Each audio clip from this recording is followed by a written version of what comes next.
Hello everyone, and welcome back to Haunted Bedtime. I know many of you tune into these stories to help you drift off to sleep, so before you settle in, I'd love for each of you to leave a comment sharing where in the world you're listening from. And if you're enjoying the episodes, don't forget to give a like and subscribe to the channel. Now, let's get comfortable, relax, and begin. This tale is a recounting of another experience I had this past Halloween. For those of you who haven't read my stories yet, I'm a bit sensitive to spirits.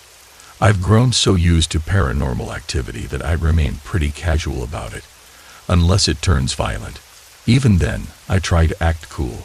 Finding humor in fear helps me cope with this lifestyle. Last Halloween, my friend Becca, who is a gypsy/Wiccan, thought it would be fun for a group of believers to visit a local legendary spot we call the Road of the Cross. Becca is quite popular at school for being bold, brave, honest, and beautiful. She has some Roma ancestry, but her Wiccan beliefs are more spiritual rather than tied to bloodline. We became friends because of my spiritual experiences. She doesn't sense spirits the way I do, but she has strong instincts when something is present. The Road of the Cross is infamous among local teenagers because of the eerie stories tied to it. The road is about a mile long, scattered with hundreds of crosses made from various materials. Rumor has it that a man went insane, killed his wife and child, and then made these crosses as an act of repentance. Though it's just a rumor, the place carries a strong feeling of dread, even during the day. Despite my usual hesitance, I gave in to peer pressure and agreed to lead the group. People believe the road only reveals itself to those who can speak to the dead, which is why they made me lead the way. We found the road and parked near a giant cross, the size of an electrical pole. As we began exploring, Becca started treating me like a ghost detector, which was incredibly annoying. I kept telling her it doesn't work like that, but she continued, thinking it was all in good fun. She's lucky I tolerate her antics as much as I do. After about an hour, my friends started complaining that while the place was creepy, there were no signs of ghosts. As we headed back to the car, I noticed a small shack across the road. I suggested we check it out, but most of the group was too scared. Only Becca and 3 others joined me, while the rest stayed by the car. When we got closer, I realized it wasn't just a shack.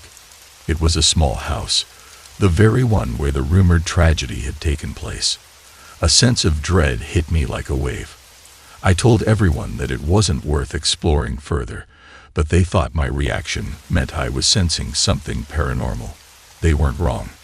The heavy feeling of dread was overwhelming, and I wanted nothing to do with that house. While they entered the house, I made the foolish decision to walk off into the woods. I felt so nauseous, dizzy, and disoriented that I could barely keep my balance. Then, in the middle of the woods, I saw something that chilled me to the bone. A large, muscular shadow, shaped like a man. My head throbbed as I stared at it. Panic surged through me, and I shouted at it to leave. In response, the shadow lifted its hand and pointed directly at me. That's when I turned and ran, my heart pounding, convinced that I was running for my life. As I was running, I bumped into someone and screamed, only to realize it was Becca. She had come looking for me because she felt uneasy in the house and noticed I was missing. I tried to explain to her that we needed to leave, but she kept teasing me, saying I was acting like one of those overly brave girls in horror films who gets killed for being too scared. She even started mocking me, laughing and booing, trying to lighten the mood. I told her to shut up, but her laughter suddenly stopped. Her face went pale, and she slowly turned around. Standing just behind us was the same shadowy figure, much closer than before. Without a word, Becca screamed, and we both ran for the car as fast as we could. We got everyone inside, floored it, and sped away. To this day, I believe that shadow was the spirit of the man who created the crosses. I haven't returned since. As I am waiting out this witch's curse, which you can learn about in my earlier story, I thought I'd pass the time by recounting a ghostly encounter I experienced many years ago. When I was around 7 years old, I lost my grandmother to pancreatic cancer. It was a devastating time for my family, but I felt especially close to her, and I took her loss the hardest. I still remember crying uncontrollably at her funeral, so much so that my dad had to take me home early because my sobbing was disrupting the ceremony. Even though everyone was upset, it felt like I couldn't control the overwhelming sadness I felt for her. About 7 years later, when I was 14, I found myself thinking about her again. One day, I decided to visit her grave.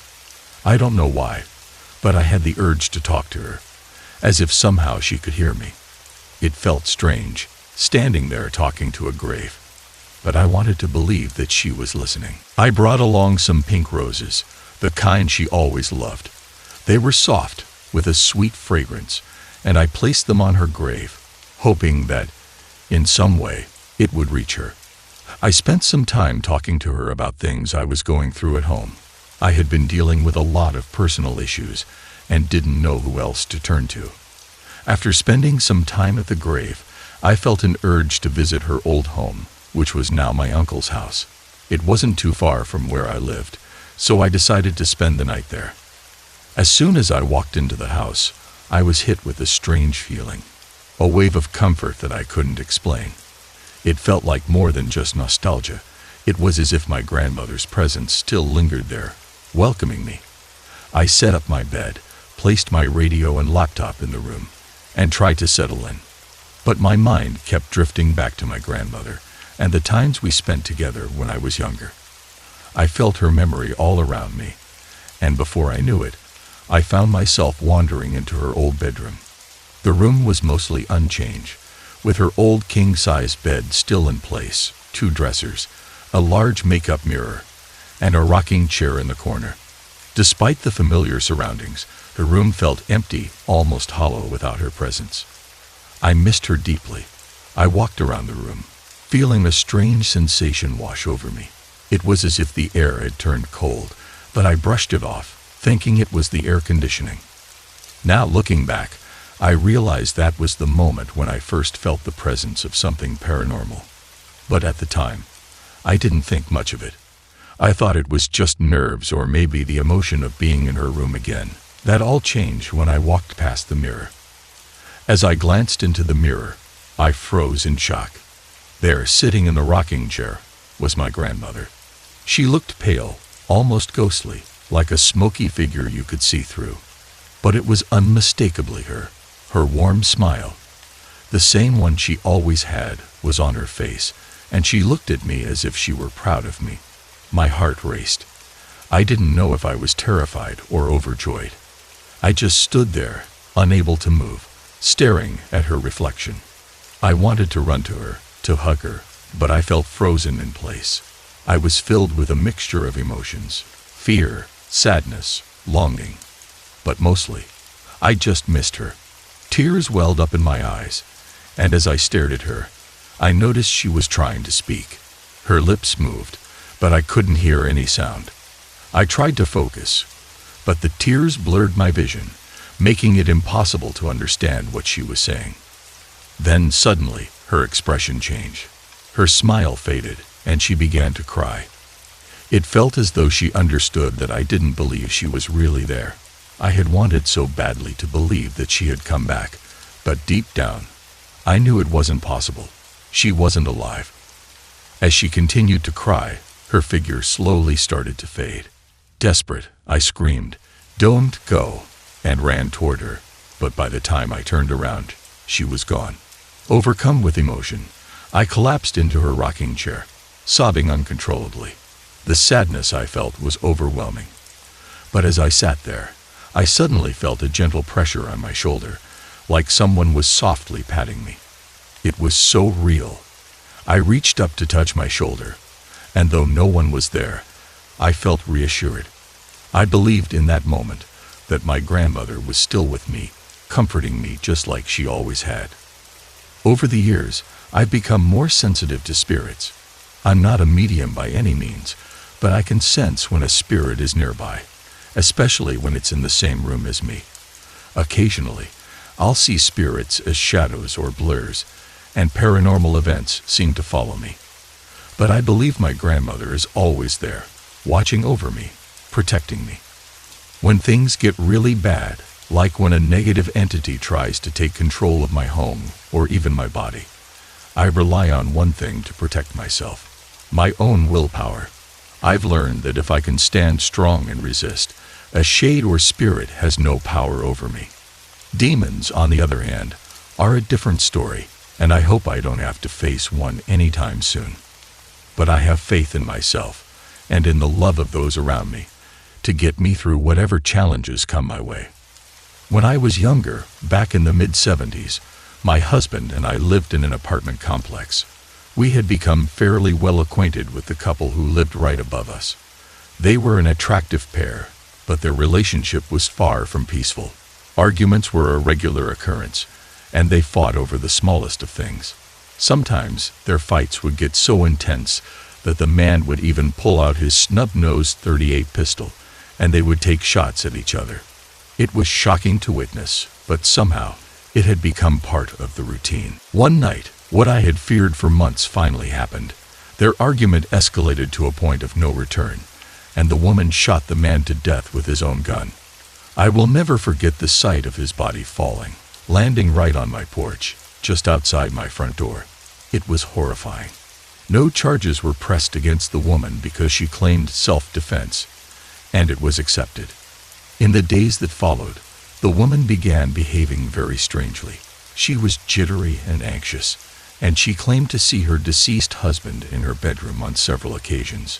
She even said she saw him climbing up the wall outside her bedroom window once. Less than 2 months after the shooting, she abruptly packed her things and left the apartment. No one ever saw or heard from her again.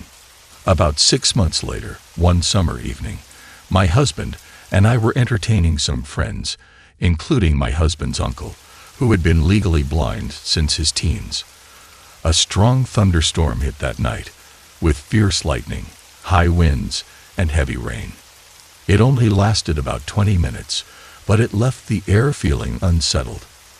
As the storm passed and our guests prepared to leave, we walked them to the door. When I reached the door, I realized something was blocking the screen door from opening. I couldn't see anything in the way, but the door wouldn't budge. After pushing several times, I managed to force it open, and I stepped out onto the rain-soaked porch. That's when I noticed something that sent chills down my spine. Although the entire porch was drenched from the storm, there was one spot, directly in front of my door, that was completely dry. Even more unsettling was the fact that the dry spot was shaped like a human body, from head to toe. It was lying in the exact position where my neighbor had fallen after being shot by his wife. It was eerie beyond words. No one wanted to believe what they were seeing, even though everyone there witnessed it. My husband's uncle, despite being blind, bent down and ran his hand over the dry spot. He confirmed what the rest of us were too afraid to say. It was real. The shape was undeniable, and it left him speechless. We continued living in that apartment for several more months, but strange things kept happening. There were occurrences that couldn't be explained, and I always felt uneasy. I knew it was my neighbor. He wasn't ready to move on, and even to this day, I believe he still haunts that apartment. Up until I was 23, I had never experienced anything out of the ordinary. I wasn't the kind of person to believe in ghosts or the supernatural. If anything, I always had a logical or scientific explanation for everything. That all changed when I moved into a trailer in Blue Valley, Alabama, in the spring of 2008. I had been living in Alabama for 5 years before meeting my now husband, Stephen. We got along so well that after dating for a short time, we decided to move in together. Stephen had a great idea that we should move in with his sister, Amber, who had just rented a trailer in Blue Valley, about 30 minutes from Hoover. The plan seemed perfect, especially because it meant we'd be living in a house with Stephen's sister, her 2 kids, Sandy, 5, and Josie, 7, as well as Amber's old friend, Catherine. I didn't mind that the trailer was next to a graveyard. In fact, I thought graveyards were the safest place to live because no living person could harm you there. I had no idea how wrong I was. Almost immediately after moving in, I noticed something was off. The house itself felt oppressive. I had lived alone before and never been afraid.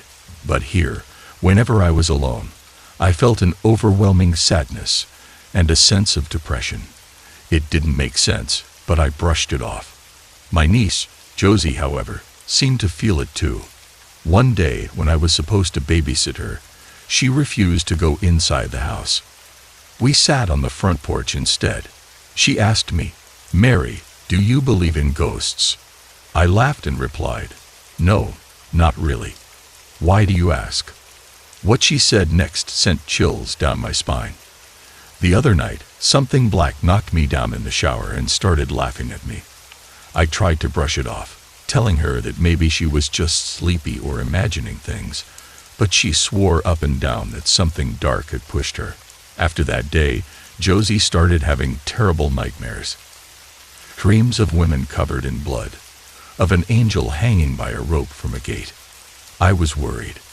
This little girl had never even watched a scary movie, yet her dreams were vivid and terrifying. Soon after, I too began having strange, unsettling dreams. In one dream, I was in a car with Stephen and his cousin, Charles, when my phone rang. The caller was a man named Xavier. I had never met or heard of anyone by that name. Xavier said, "There is good and evil, and they are battling for your soul. Please tell Stephen and Charles I love them." The dream felt so real that I woke up shaken. When I told Stephen about it, his face went pale. As it turns out, Stephen had a close friend named Xavier who had committed suicide and was buried in the graveyard next to our house. Stephen had never told me about him before. From that moment on, things in the house started getting stranger. Stephen would often wake up in the middle of the night, gasping for air, feeling as if something was pressing down on his chest. I, too, had moments where I felt a heavy pressure on the back of my head. The air in the house felt thick and heavy, as if something was always watching us. The atmosphere became unbearable, and I was desperate to move out. Then came the news that broke me. My father called, crying, "I found your mama on the living room floor, Mary. She's gone." My grandmother, who had been like a mother to me, had passed away. She had gone into a diabetic coma and never woke up. I rushed to be with my family in Highville, Alabama, and after the funeral, my father urged me to move into my grandmother's old house. She had always wanted me to have it, and I had promised to fix it up. With everything happening in the trailer, I jumped at the chance to leave and moved everyone into my grandmother's house. Before bringing everyone down, I took some pictures of the orchard to show my nieces how much space they'd have to play in. While looking at the photos, I noticed something that made my blood run cold. There, in the background of one of the pictures, was a face. It looked exactly like my Uncle Joey, who had committed suicide in 1997. I was freaked out because my grandfather had once told my mother that he had seen Uncle Joey in that very house. My grandmother had always been attached to the house and refused to leave, even when strange things happened. Living in my grandmother's house didn't bring the peace I had hoped for. Amber and Catherine, who were cleaning the house one night, claimed they heard footsteps in the kitchen and felt like they were being watched. The strange occurrences only increased from there. A large white dog appeared one day and started patrolling the property. We called him Rufus, and though he was friendly, he wouldn't let anyone touch him. He would sit at the end of the driveway and stare at the house, never leaving the property. On the third night in the house, Stephen and I were watching TV when we heard footsteps in the kitchen. They were heavy, like a person walking back and forth. We both heard it, but when we checked, no one was there. The footsteps stopped when we entered the kitchen, but started again as soon as we sat back down. I joked with Stephen, saying, "Well, you know Grandma only lived in these 3 rooms. She slept in the living room, sat in the kitchen, and got up only to use the bathroom." I was trying to lighten the mood, but the footsteps kept happening, and I couldn't shake the feeling that something was wrong. Then came the night when we were sitting in the living room, and a stuffed E.T. doll flew off the shelf. It didn't just fall. It flew across the room and hit the opposite wall. We both sat there, speechless. Other strange things started happening. Doors would slam shut on their own. Books would move. Lights would flicker. The house felt alive with something I couldn't explain. The final straw came when my niece, Sandy, was playing in the orchard and ran up to Stephen, saying there was a man asking for Mary. Stephen ran out to check, but there was no one there. Later, when I showed Sandy some old family photos, she pointed to a picture of my Uncle Joey and said, "That's the man who was in the orchard." That was it. I couldn't take it anymore. Not long after that, my father died unexpectedly from a pulmonary embolism, and my world shattered. We moved out of the house shortly after the funeral and rented a place in a neighboring town. Since then, I've never experienced anything like what happened in that house. We moved into a duplex, and for the first time in a long while, I felt peace. My brother is now the caretaker of the old house, but it's dilapidated and overgrown.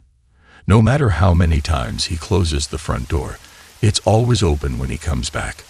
I haven't set foot on that property since, and I don't plan to.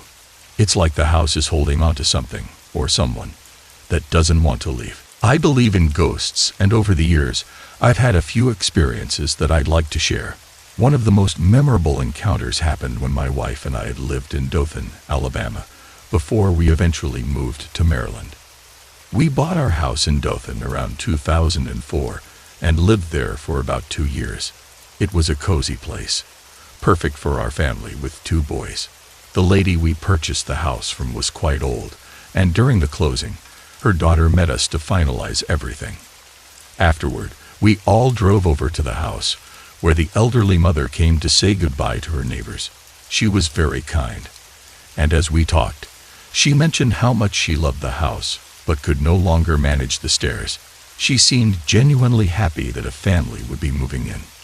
Then, almost as an afterthought, she mentioned that her husband had passed away in the house.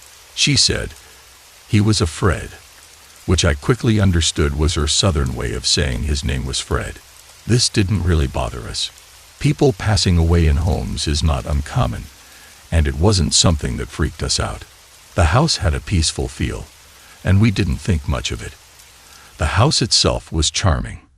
It originally had a sunroom in the back, but the previous owners had built a garage and connected it to the house. There was also a small storage room inside the garage, which I loved because I could store my tools and organize my things. Some military items were left hanging on the walls, and out of respect, I decided to keep them there. Now, here's where things got strange. Not long after we moved in, one summer night, I couldn't sleep, so I decided to head out to the storage room in the garage to organize my stuff. It was a hot summer night. Dothan is known for its intense heat, but when I got into the storage room, it was unusually cold. I remember thinking how odd that was, but I kept working. From where I was standing, I could see through the back door into the house because the door was open. The sunroom's windows were tinted, so while I couldn't see into the sunroom clearly, I had a good view of the back door area. Suddenly, out of the corner of my eye, I saw something, or rather someone. A tall old man walked right past the back door, behind the glass of the sunroom. My first thought was, holy crap, someone is in my house. I grabbed the nearest thing I could find, an aluminum softball bat, and rushed inside, expecting to confront an intruder. But when I got to the sunroom, there was no one there. I checked the entire downstairs, but all the windows and doors were locked, and no one was in the house. Panicked, I ran upstairs to check on my kids. Nothing.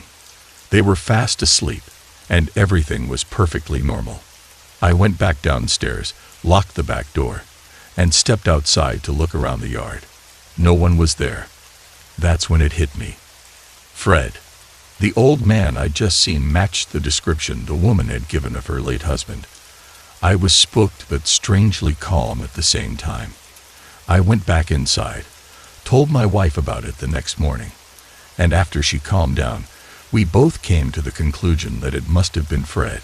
It seemed like he was just checking us out, making sure everything was okay with the new family in his old home. We never saw him again, but there was always a feeling that something, or someone, was in the house. It wasn't a bad feeling, just an awareness that we weren't alone. Eventually, the coldness in the storage room went away, and everything returned to normal. Maybe Fred had finished his business and moved on, or maybe he was satisfied that we were taking care of his home. I talked about Fred, the ghost we encountered, but as I mentioned, we never saw him again after that initial experience. However, the cold spot in the workshop/storage room in the garage lingered for quite some time. Our house was a 2-story townhouse, with the master bedroom on the first floor and the 2 other bedrooms upstairs. The staircase led up to a landing that overlooked the living room, so you could see the doors to the upstairs bedrooms from the ground floor. My wife loved the openness of the house and the decorating possibilities it provided. Everything was great in the beginning, but after some time, odd things started happening. Things each of us noticed separately, including my wife, our 2 boys, who were 12 and 7 at the time, and myself. We parked in the back of the house, entering through the garage, into a sunroom, and then into the kitchen. The layout was such that if you stood at the back door, you could see the front door clearly, and the stairs were just to the right of the front entrance. One day, as I came home when no one else was around, I started noticing a strange movement in my peripheral vision, something going up the stairs. At first, I didn't pay much attention to it, but soon it became more frequent. Every time I came in alone, I would look directly at the stairs, and sure enough, I would see a blurry outline, like the shape of a head, leaning over the stair rail, watching me. And then, it would quickly dart up the stairs, disappearing into nothing. This became a regular occurrence, so I began trying to rule out logical explanations. I thought maybe it was light from the bay window in the living room, or the window in the front door. So we put up curtains, mainly to keep the house cool, but also to block out the light. Even after that, the movement on the stairs continued. I kept the experience to myself because I didn't want to alarm my wife or the kids. About 6 months later, while eating lunch with my wife on a Saturday, she asked me something strange. "Have you ever seen anything weird in the house since that first time?" she asked. I was taken aback and admitted that I had, but I turned the question around and asked if she had seen anything. She told me that she often saw something on the stairs when she came in through the back door. Before she could finish, I interrupted, "And then it shoots up the stairs really fast, right?" We both stared at each other, realizing we had been seeing the same thing. It freaked us out, but it didn't feel threatening, so we were more intrigued than scared. We agreed it wasn't Fred, as this spirit seemed more interactive and present in a different way. We turned one of the upstairs bedrooms into a family room, and our boys shared the other room. The family room always felt off. When you were in there alone, you constantly felt like you were being watched. It was the kind of sensation you get when someone walks into a room and the air pressure changes. Even with the doors shut, that feeling was always there.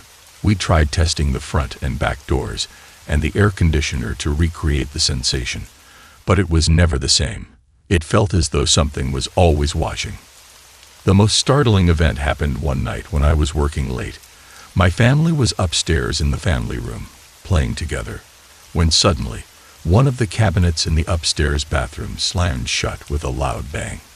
It scared them so badly that it sent everyone downstairs.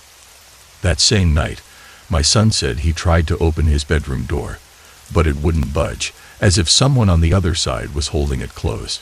Then, out of nowhere, it swung open on its own, sending him running downstairs in a panic. My 3.5-year-old great-niece came to visit us in mid-June 2010. It was a scorching 100-plus degree day, and we had no electricity.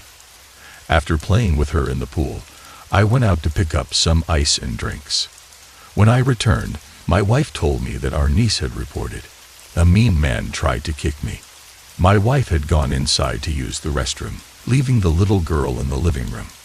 To calm her down, I picked her up and walked her through the dark house, which was about 12 to 15 years old. I reassured her, telling her we would get rid of the mean man. As we walked through the house, she pointed into the living room and said, "There and there," indicating 2 spots. I asked if he was still there. She looked up at the ceiling, then around the room, before shaking her head. Together, we repeated a demand for the man to leave and never return. About an hour later, we were back in the pool. She got out to retrieve a ball from inside a gate near the pool. Suddenly, she froze, standing stiff and upright. Then, she turned and ran toward me, screaming, "He's on the fence now. He's trying to scare me." She tried to look back, but quickly turned away, as if it was too disturbing to face. I yelled, "Tell him to go away." She turned and shouted, "Go away." Immediately, she relaxed and rejoined me in the pool. Both my wife and teenage son were nearby when this happened. My son simply said, "That was creepy." I asked her where the man went, and she pointed to my attached storage room, saying, "He went in that other house." We were all a bit creeped out by the experience. When her mom, my niece, came to pick her up, we told her what had happened. She was shocked, saying that her daughter had never acted that way before or spoken about imaginary friends. Later, for reasons I still can't explain, I went into the house alone while everyone else stayed outside.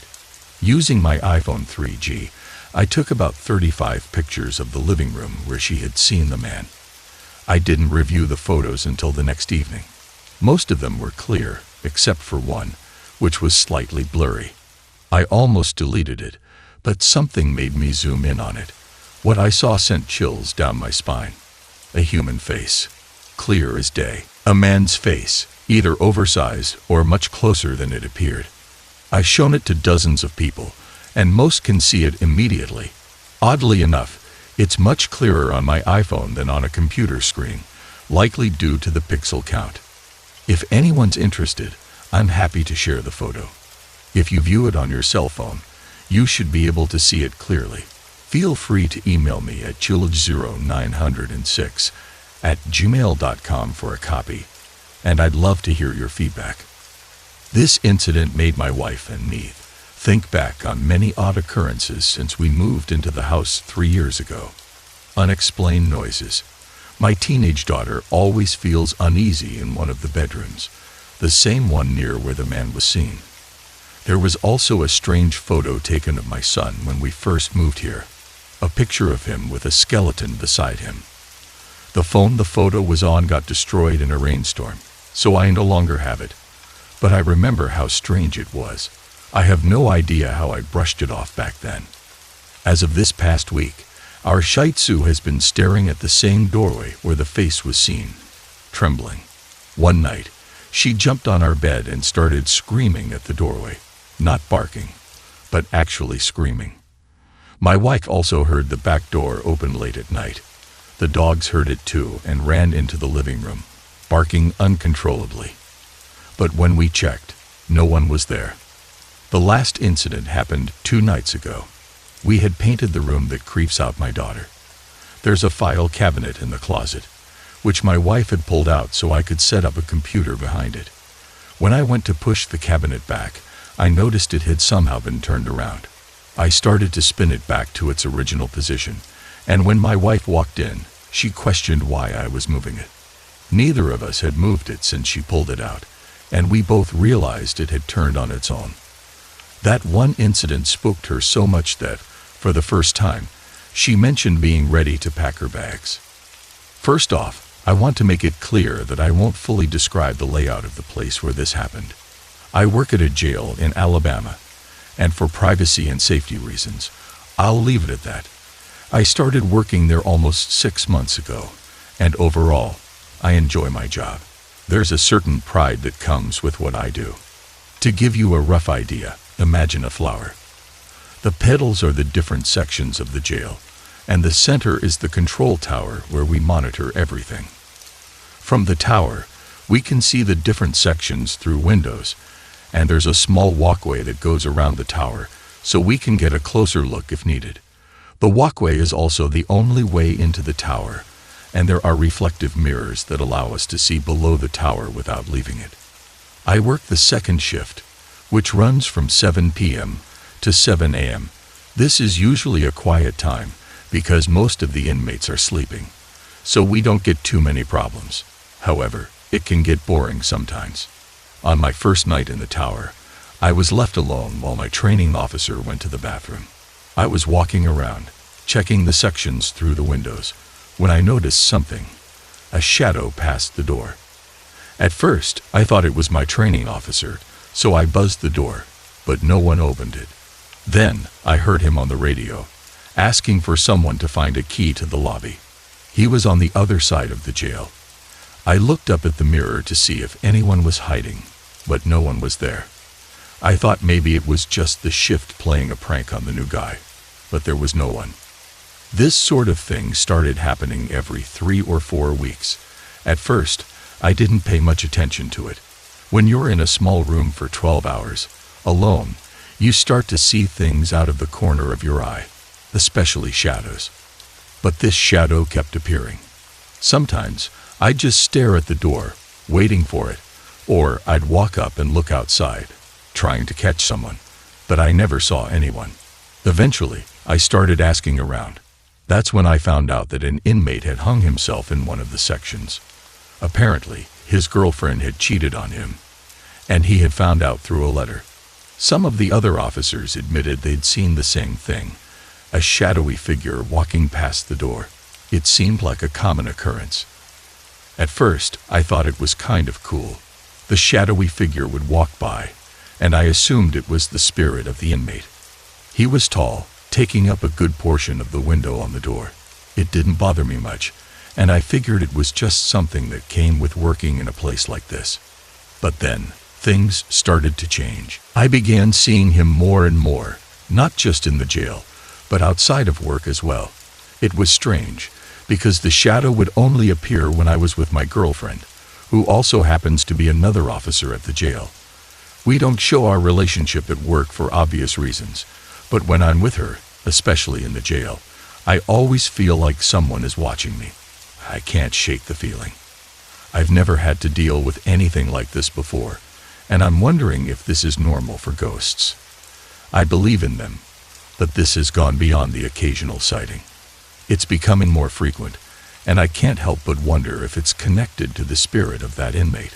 One night, my uncle took me, my sister, my brother, my cousin, and my other uncle to an old church graveyard, deep in the woods, on a long, narrow dirt road. I was only 6 or 7 years old, and it was a full moon, so the dirt road was clearly visible. We arrived at the old church and graveyard between 12 and 1 a.m. My uncle told us a local legend. If you touched all 4 corners of Grady Harrison's grave, he would come out and give you his fiddle. My sister and cousin, being much older and braver than me, decided to step out of the van and test the legend. As soon as they approached the grave, the clouds suddenly covered the moon, just like something out of a horror movie. Then we heard a voice calling all of our names. That's when things got even stranger. We started seeing orbs appear and move around in the woods in all kinds of directions. We called out to my sister and cousin to come back to the van, but they didn't seem to hear us. Then I looked up, and there he was, Grady Harrison himself. It was like a white shadow or fog, but incredibly detailed. He was playing his fiddle and dancing a jig right in front of them. Finally, they saw him too, and came running back to the van in fear. But the story doesn't end there. When they reached the van, it wouldn't start. On top of that, there was an old walking cane hanging out of one of the church windows, spinning in all directions. The orbs kept getting closer, making strange noises. After a tense few minutes, the van finally started. It was a brand new van, so there was no reason for it to stall like that. We hurried out of the graveyard. All of us kids sat in the back of the van, making crosses out of clothespins, trying to calm ourselves down. We looked out the window, and that's when we saw it. A demon. Yes, a demon. It had 4 legs, a black body, a black and red face, and a mane of fire, like a lion's mane. Its eyes were burning with flames. It was running right beside the van. I looked directly at it, and I felt something so terrifying, it made me sick to my stomach. The moment we reached the paved road, the demon was gone. I've seen ghosts before, and we even visited all 13 Alabama ghost sites. But after that night, I never went looking for them again. I believe in God, but after witnessing what I did that night, I also believe in the devil and the evil things that come from him. If you ever find yourself around Alabama, just on the other side in Kinston, you can visit Harrison's graveyard on a full moon night. But don't say I didn't warn you. This happened on July 14th, 2007. We had just finished a youth revival at my church, and that night, God had called for a special prayer line for everyone under the age of 40. It was a powerful experience. I left the church feeling stronger in my faith and filled with joy. That night, when I got home, everything seemed fine. I logged onto MySpace and chatted with a friend. I went to bed around 11:40 p.m., but wasn't very sleepy, so I decided to watch a movie. The movie ended around 1:40 a.m., and I turned off the TV and my lamp, rolled over to face the wall, and closed my eyes. No more than 5 minutes later, I heard something in the corner behind my TV. It sounded like something scratching against the wall, starting from the ceiling and falling down. Then, I felt a light thump against my hip, like something had tapped me. Before I go further, let me describe the layout of my room. My bed is in the corner between two windows, one facing the road and the other facing the woods. At this point, I had my eyes tightly shut. I didn't want to open them, and I didn't want to move. I was shaking but too scared to do anything. The next thing I experienced was even more disturbing. With my eyes still closed, I saw lights. First, I saw two lights in the corner of my room, just past the window that faces the road. Then, another light came straight towards my face from the wall. If you've ever had someone shine a flashlight in your eyes while they're closed, that's exactly what it looked like. Even though these lights were appearing, I just knew there was something evil in my room. I finally gathered enough courage to open my eyes and get out of bed. The moment I stepped out of my room, I felt a wave of relief. The heavy, oppressive feeling lifted. I was still shaking as I made my way to my parents' room and crawled into their bed. Later, I found out that demons had been attacking many of the youth at our church. Most of the youth sit in one section of the pews, and one of the girls from our group had seen a demon circling that area during service. The next day, I told my mother what had happened. She went into my room to pray and said she felt goosebumps walking down the hall. I felt the same way every time I went near that part of the house. By that afternoon, I was too scared to go into my room. And that night, I couldn't sleep in there alone. My mom stayed with me until I fell asleep. Even now, I still feel uneasy in that room. I've gone back in, but the fear lingers. I ask for your prayers for the youth at WCOG. We need them as we continue to grow in our faith, just as God has promised. It had been a slow week for our little ghost hunting group when one of our members, Josh, told us about an old cabin in Jefferson County where his family used to live. He mentioned that both of his great-grandparents had died in that house, but after talking to his mom, we found out that 3 other people had also passed away there. Josh shared some eerie stories about the cabin. He told us that once, when he was home alone, he made himself a hamburger and left it to cool on the counter. When he came back, a bite had been taken out of it. He also mentioned how cold the cabin was, every room freezing, as we would soon experience for ourselves. It was around 10:00 p.m. when we finally arrived at the cabin. The moment I laid eyes on it, I felt a chill. The doors were locked, so I had the task of climbing through a window to unlock them. Once inside, it was too quiet, the kind of quiet that makes you wonder what's going to happen next. I quickly unlocked the doors, and everyone else came in. At first, nothing much happened. We stepped outside for a few minutes to check things out, And when we came back in, we all sat in the living room in a big circle with the lights out, trying to communicate with any spirits. But nothing was happening. I decided to take another look at the kitchen. Earlier, we had all been in there together, and we left at the same time. But when I walked into the hallway, I froze. Every cabinet door was wide open, and even the fridge was standing open. Everyone came to check, and we quickly ruled out the possibility that any of us had done it. Me and Scene, a former group member, decided to stay in the kitchen and try to talk to whatever was there. The other 4 members split into pairs and went to different rooms. We stood in the kitchen for a good 5 minutes with nothing happening, until Josh and Adam rushed in, excited. They told us that the closet cabinet in the back room was rocking back and forth, but the vase sitting on top hadn't moved. When they tried to recreate it, the vase moved along with the cabinet, but it hadn't moved before. Intrigued, Scene and I switched rooms and went to the back room. Once again, we tried communicating with the spirit. "If you're here, can you give us a sign of your presence?" we asked. And sure enough, we got a sign. We stood about 4 feet away from the closet cabinet, the only light coming from the moon shining through the window. Suddenly, we heard a knock from inside the cabinet.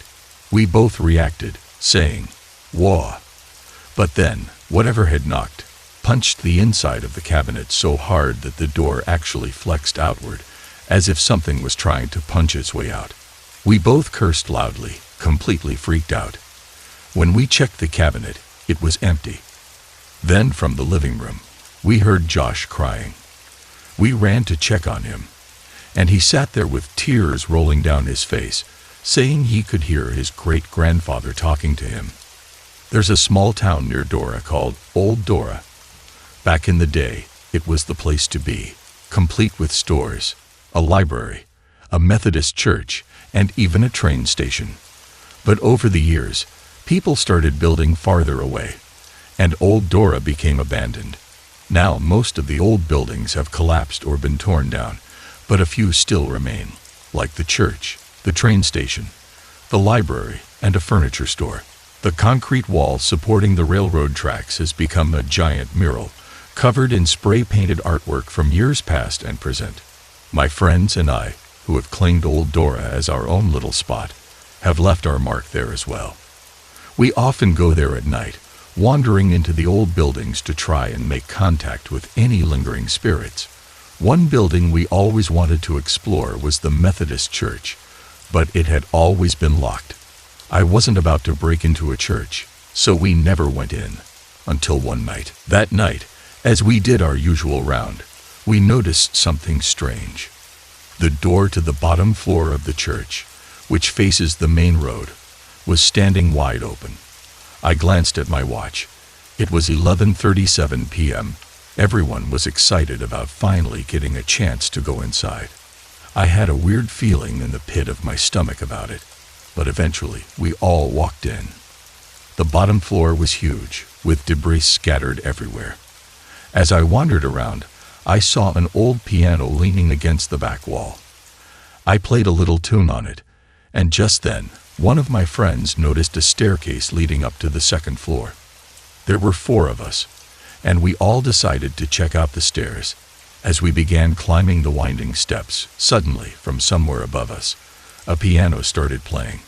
It wasn't the piano downstairs. It was coming from up there, and it was playing beautifully. We freaked out and ran out of the church. The next night, we decided to go back, thinking maybe someone had broken in and was trying to scare us. When we arrived, it was just before midnight, and this time the door was closed. We tried it, and it was unlocked.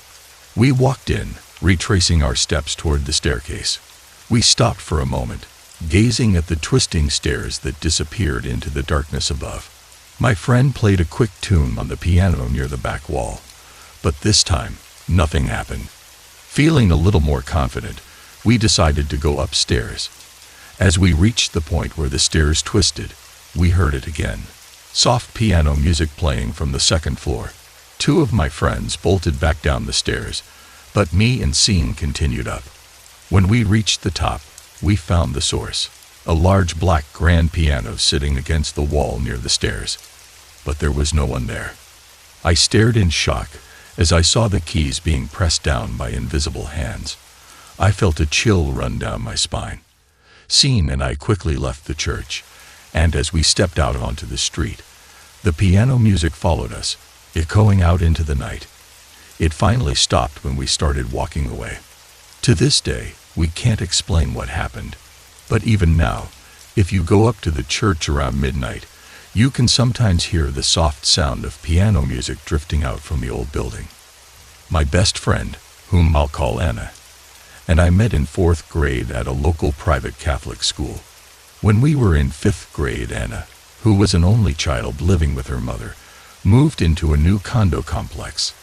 The condo was built like a townhouse, with 3 bedrooms and 2.5 baths on 2 levels. It was probably built sometime in the 1970s. The condo itself was nice enough, but the moment I stepped inside, I noticed how awful it felt. There was something about it that felt wrong, almost oppressive. My mother, who doesn't fully believe in what happened, later admitted that she found the house creepy too. It was unnaturally dark inside, and the atmosphere felt heavy. The feeling wasn't exactly depressing, but it was unsettling, almost ugly. That's the best way I can describe it. Strange things began happening almost immediately. Anna had 3 cats, and all of them went missing shortly after moving in. One of them was hit by a car, which was odd considering the front door faced a parking lot with speed bumps everywhere. It was hard to imagine a car hitting a cat in that area. Anna also had pet cockatiels, which she and her mother eventually gave to her grandmother out of fear they might die too. But even after the birds were gone, you could still hear their chirping coming from the room where they had been kept. I witnessed this myself, and it gave me chills. I spent many weekends at Anna's house, and we would all sleep in the same room. Anna, her mom, and me. We would hear footsteps going up and down the stairs or strange banging noises coming from the attic. The feeling of being watched was unbearable, especially in the shower, so Anna and I would shower together in swimsuits just to avoid being alone. At night, we would often wake up to the sound of heavy breathing or growling right by our ears, even though no one else was there. One evening, the 3 of us were in the living room watching TV.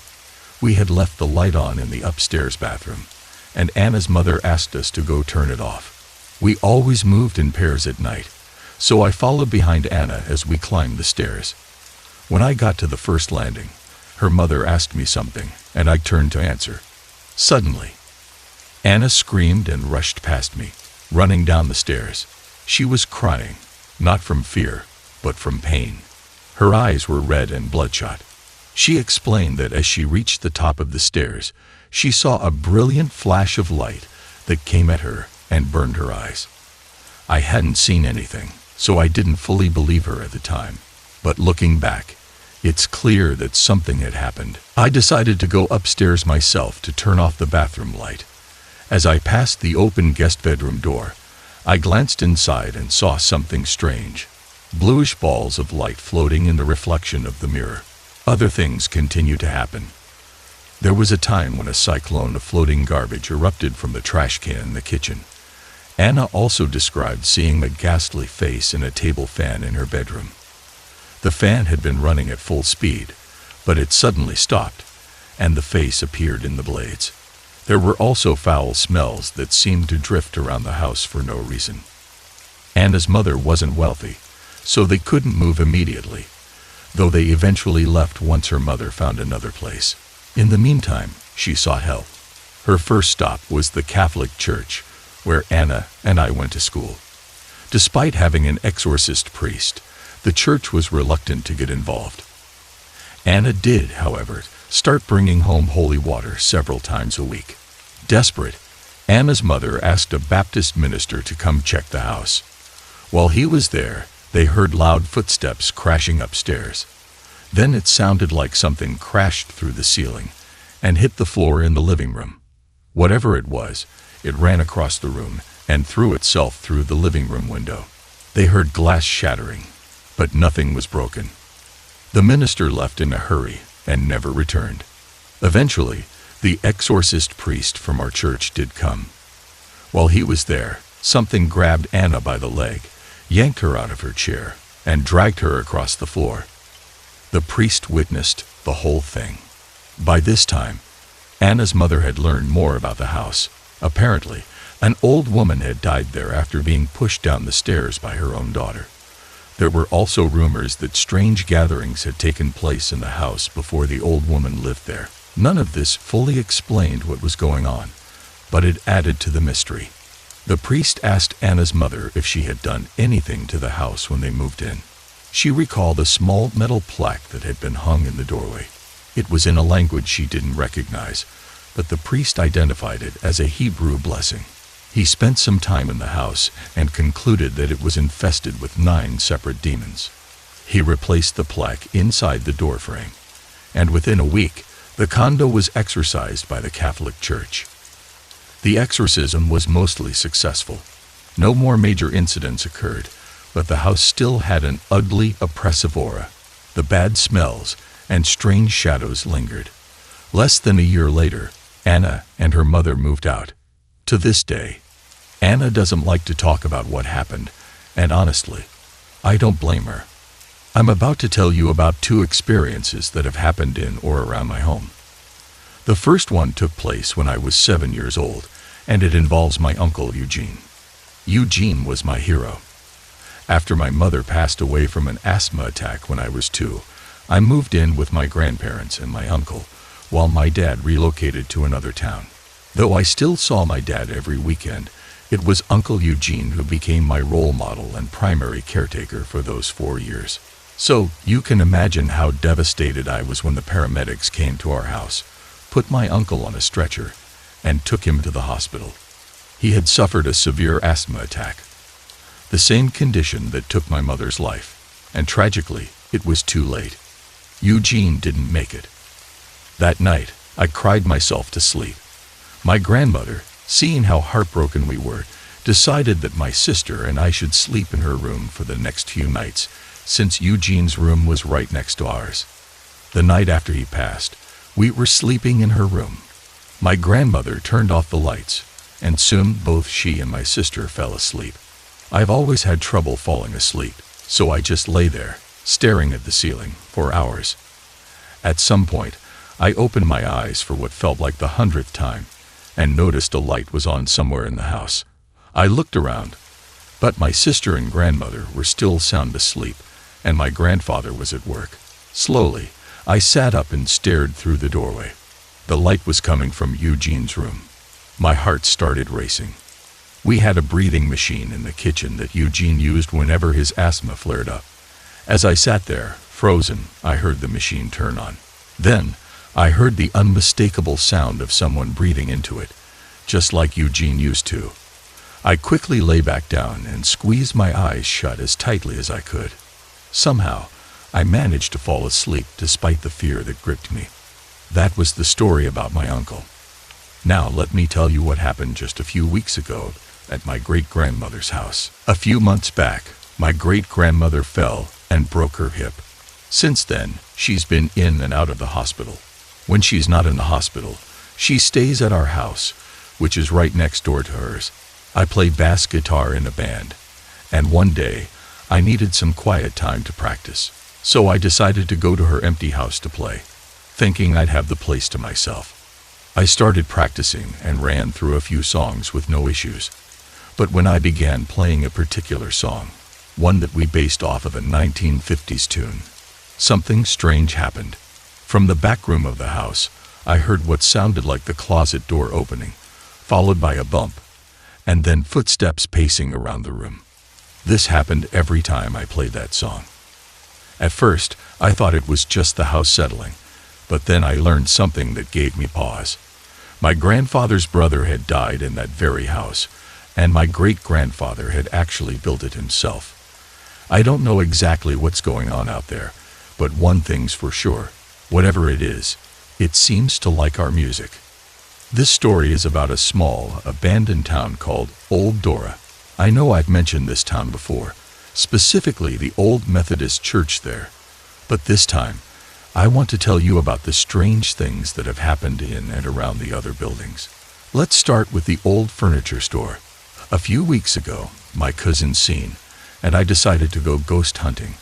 So we hopped in my car and drove down to Old Dora. We parked in front of the furniture store. The top floor was falling apart, so we didn't want to risk going up there. Instead, we went around the back and found an open door leading to the basement. As soon as we stepped inside, there was a noticeable chill in the air. We began walking around, trying to communicate with any spirits. I made my way to the middle of the basement, where there was nothing I could have snagged myself on. I wear a wallet chain, and while I was standing there, looking toward the stairs that led to the first floor, I felt a tug at my chain. I looked back, thinking it might be Scene, but he was on the other side of the room. I glanced down just in time to see my chain hovering in the air beside my waist before it fell back into place. Excitedly, I told Scene what had happened, so we decided to head upstairs to the first floor to see if we could find anything. I reached the top of the stairs, and suddenly, Scene shouted, "Whoa!" and jumped down, running toward the back of the room. I asked him what he saw, and he said he had spotted a black shadowy figure crouching down. As soon as he noticed it, it took off, but when we checked, there was nothing there and nowhere for it to hide. There was a building right next to the furniture store, tightly locked up. Just for fun, I knocked on the wood covering the windows and jokingly said, "Anybody home?" As soon as I finished speaking, something knocked back. It couldn't have been someone messing with us because the building had been locked up ever since the town was abandoned, and it was sealed so securely that there was no way anyone could have gotten inside. Now let's move on to the train station. The top floor had completely rotted away, so we carefully made our way down to the basement. The stairs looked like something out of a horror movie, tilting to the side. When we got down there, we found the floor was nothing more than a massive pile of debris. I hopped over onto an old mattress and stared up at the large hole in the ceiling, which used to be the first floor. Suddenly, I heard footsteps from the opposite side of the hole. Steps that started soft, but grew heavier as they got closer to the edge of the hole. There was no way anyone could have crossed over to that side. Then, out of nowhere, an old-time magazine fell through the hole and landed at my feet. And that pretty much wraps up some of the strange things that have happened in that old, abandoned town. I'm in a band, and we thought it was about time to take some band photos. So we went up to my driveway, standing under a large streetlight that hung over the top part of the driveway. I set up the camera on a tripod, and we were planning to stand near a fence that surrounds our junkyard, which sits at the edge of a small cliff, about 10 feet down. Beyond the junkyard is a valley full of woods, with a path running through it. It was dark out, and as we were getting ready, Heather, our singer, said she saw something in the path down in the woods. Scene, our lead guitarist, chimed in, "You see it too." I thought it might be a distant streetlight, so I walked over to check it out. What I saw looked like a figure standing in the path, holding a lantern that kept flickering on and off. Then, it slowly began to move. We watched it for a while. Then Scene and I took Heather back to the house, telling her to stay there. We grabbed flashlights and knives, unsure if it was a person or something else. We went down into the path as a storm started to roll in. Standing there in the eerie silence of the woods, I called out, "Hello." Just as I said it, lightning lit up the sky. Scene joked that he'd seen enough horror movies to know this was a bad idea, but we continued on. When we reached the spot where we had seen the lantern-like light, it was gone. That's when we heard heavy footsteps running through the woods. We followed the sound but didn't find anyone. Near the bottom of the hill, there's an old trailer deep in the woods that hasn't been lived in for years. We figured if someone or something was out there, it might have gone that way. So we crossed over the barbed wire fence and headed toward the trailer. Before we reached it, we saw the lantern-like light again, moving through the trees. We followed it, but once again, it disappeared. We stopped for a moment, and Scene, looking down at the ground, said he thought he heard something hit the ground near him. We both looked up, and through the trees, saw the glowing orange ball of light again. It was floating about 5 feet away from us. My grandfather works in the mines, so I had a high-powered mining light with me. I shined it over toward the light, but there was nothing holding it up. The orange glow just hovered there. It got brighter, then faded out, only to reappear farther away from us. There was no way anything could have moved that far without making a sound. We wanted to keep following it, but we were approaching a part of the woods where we had seen a lot of snakes before, so we decided it was best to turn back. We walked back up to the spot where we had been taking photos, hoping to catch sight of the light again, but we didn't see anything, until we noticed it hovering over in my backyard. It flickered one last time, then quickly shot back down the hill. It was an exciting, surreal experience, coming so close to that glowing light. Later, I found out they used to mine for coal under our junkyard, and there were several deaths down there. I can't help but wonder if that had something to do with what we saw. When I was about 12 years old, my biggest accomplishment was being able to stay home alone. My brother was at a friend's house, and my parents had gone out to dinner with their friends. I wasn't the type to get scared staying home by myself. In fact, I enjoyed it. I've always had a vivid imagination, but what I experienced that night was something entirely different. Our house was a split level. In the den, there was a wall on the north side with the entertainment center, and to the left were the stairs leading down to the basement, and further left, the stairs going up to the second floor. The couch I was sitting on was against the wall on the east side of the den, close to the stairs. As I sat there, watching TV, I noticed something out of the corner of my eye. It was at the top of the stairs, standing in the unlit hallway. Even now, writing about it sends a chill down my spine. I turned my head to get a better look and saw a tall, dark figure, a man, standing at the top of the stairs, looking down at me. I say man because, at the time, I thought it was an actual person. He had no hair, and he stood completely still. I was frozen with fear, unable to make a sound. Panicking, I jumped up from the couch and ran toward the kitchen. We had a bar-tight counter that separated the den from the kitchen, and I ducked down behind it. Grabbing the phone, I immediately called my dad, convinced there was a burglar in the house who was about to kill me. I was so terrified that my dad could hear the fear in my voice.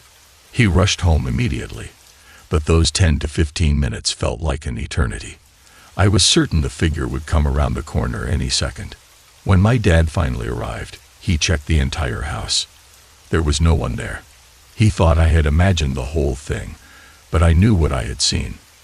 For months after that, I couldn't sleep in my own room because the figure had been standing right outside my bedroom door.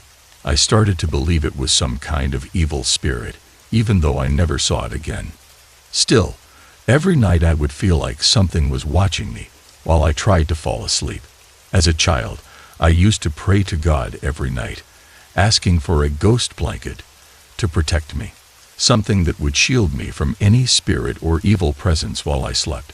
It sounds strange, but it brought me comfort and helped me fall asleep without fear. We moved out of that house a year later, and I never had those feelings again. It wasn't until then that I realized it wasn't just a childhood fear of ghosts. I had genuinely felt the presence of something in that house. Even now, thinking about it churns my stomach. I'm not sure if it was an evil spirit or something that just liked to watch over me, but it definitely scared me. If I had to describe the figure, I'd say he was about 6 feet tall, with dark, baggy clothes and little to no hair on his head. I couldn't see any clear facial features. It was more like a shadow, but I could feel his eyes watching me, even though I couldn't see them. Last night, I had a bad feeling before going to bed after reading one of her stories. I tried to calm myself down, knowing that my mind could play tricks on me, imagining things like shadows or movement by my bed. But what happened next was beyond anything my imagination could conjure. I even brought my dog into my room, thinking she might sense something. But honestly, She was of no help except for taking up space on my bed. As I started to calm down, I turned off the TV and lay there, trying to get some sleep. After about 15 minutes, I heard a strange thud. It was exactly 4:50 a.m. As I quickly glanced at my clock and made a mental note, my heart started pounding and a strange sensation came over me, like every bone in my body was being pushed outward. I figured something must have fallen in the garage, which is about 15 yards from my room. I tried to brush it off as nothing, but deep down, I felt uneasy. I've lived in this house for nearly 8 years, and I know the sounds it makes.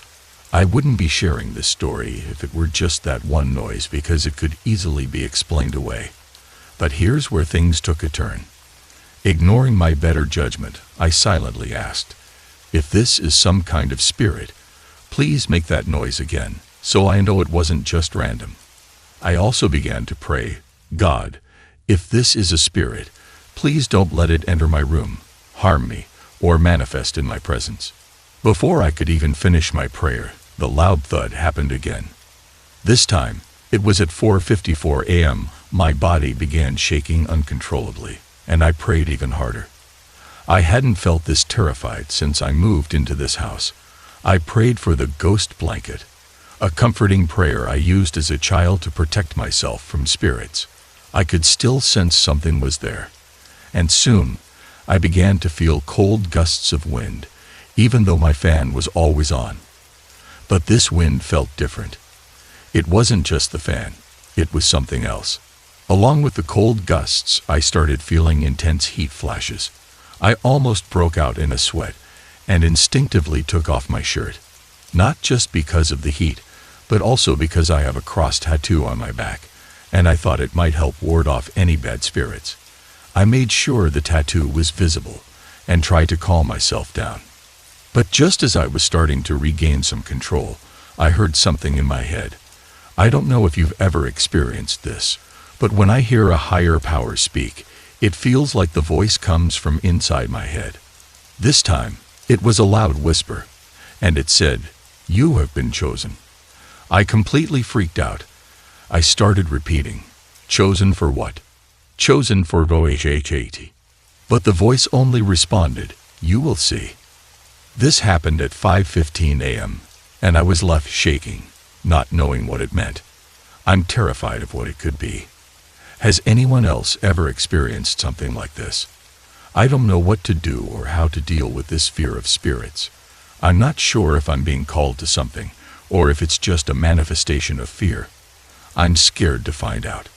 On a lighter note, I was finally able to fall asleep after sunrise, and thankfully, I didn't have any disturbing dreams, at least none that I remember. My first experience with the paranormal happened when I was about 5 or 6 years old, living on a cattle ranch in Florida with my family. I'm 48 years old now, but that memory is so vivid, it feels like it happened just moments ago. We lived on a small, isolated ranch near Bushnell, Florida. Back in the 1960s, there were no streetlights on the ranch, just a gravel road leading to our house through the pasture. I remember one particular night clearly. I went to the screened-in back door and saw my mother standing in the square of light cast from our kitchen, raking out scraps for the dogs. She saw me at the door and asked me to bring her the flashlight that was always on the kitchen counter. I grabbed the flashlight and handed it to her without a second thought. She pointed the beam out into the dark pasture, and that's when I saw them. 2 faintly glowing orange eyes staring back at us from the darkness. "What is it, Mama?" I asked, and she replied that she'd been watching the eyes for a while. At first, she thought it might be a cow, but the eyes were too close to the ground. We both stood there, watching as the eyes began to move toward a large oak tree about 25 feet from our house. But they didn't move like cow eyes. There was no slow, plodding movement. Instead, the eyes glided smoothly, almost like a bird, staying low to the ground and always fixed on us with that eerie orange glow. Then the eyes did something even stranger. They glided up the side of the tree, about 15 feet, disappearing behind the trunk before reappearing on the opposite side of the tree, moving along a large branch. My mother shone the flashlight beam along the branch, but we saw no sign of fur, feet, or anything else, just darkness. The eyes vanished into a clump of leaves at the end of the branch. Frightened, my mother and I ran back inside, through the house, and out onto the front porch where my father was sitting with my younger siblings, watching a comedy on TV. I remember hearing the laughter from the show's audience as we breathlessly told him, "There's something in the pasture." My father asked, "What is it?" But we were already running outside. We stood on the porch, watching the branch bounce up and down, as if something had just leaped out of the tree. The air smelled faintly of burning wood. As we watched, the moon rose over the flat Florida landscape, casting a pale blue glow, and that's when we saw it. The creature stepped out of the shadows and onto the gravel road. It was no cow. It stood on two spindly legs, ending in narrow hooves. The body was huge and pitch black, with no discernible arms. Its head was a hump with two long, straight horns that curved slightly upward at the ends, and the glowing orange eyes were now brighter in the moonlight. The creature was at least 6 feet tall from hoof to horn. It moved down the gravel road in front of our house, hopping on its legs. I could hear the crunch of gravel beneath its hooves and saw blue sparks flying up each time its feet hit the ground. Panicked, my family and I rushed back inside and slammed the door. Breathing heavily, my father leaned against the door and said, "That's a plaid eye. There's treasure buried near that tree." At the time, I didn't understand what he meant, but years later, I learned that in Southern folklore, a plaid eye is the ghost of a murdered animal, set to guard hidden treasure by a living human. My father never dug around that tree, believing that whatever treasure might be there was cursed. That night, my life changed forever. That one experience made me a true believer in the supernatural. I know without a doubt that there are things in this world that defy explanation, things that exist just beyond the boundaries of our reality. My name is Ashley, and I currently live in Birmingham, Alabama. There's an old steel mill here called Sloss Furnace, which is known to be haunted. I visited Sloss twice with friends, and each time was an unforgettable experience.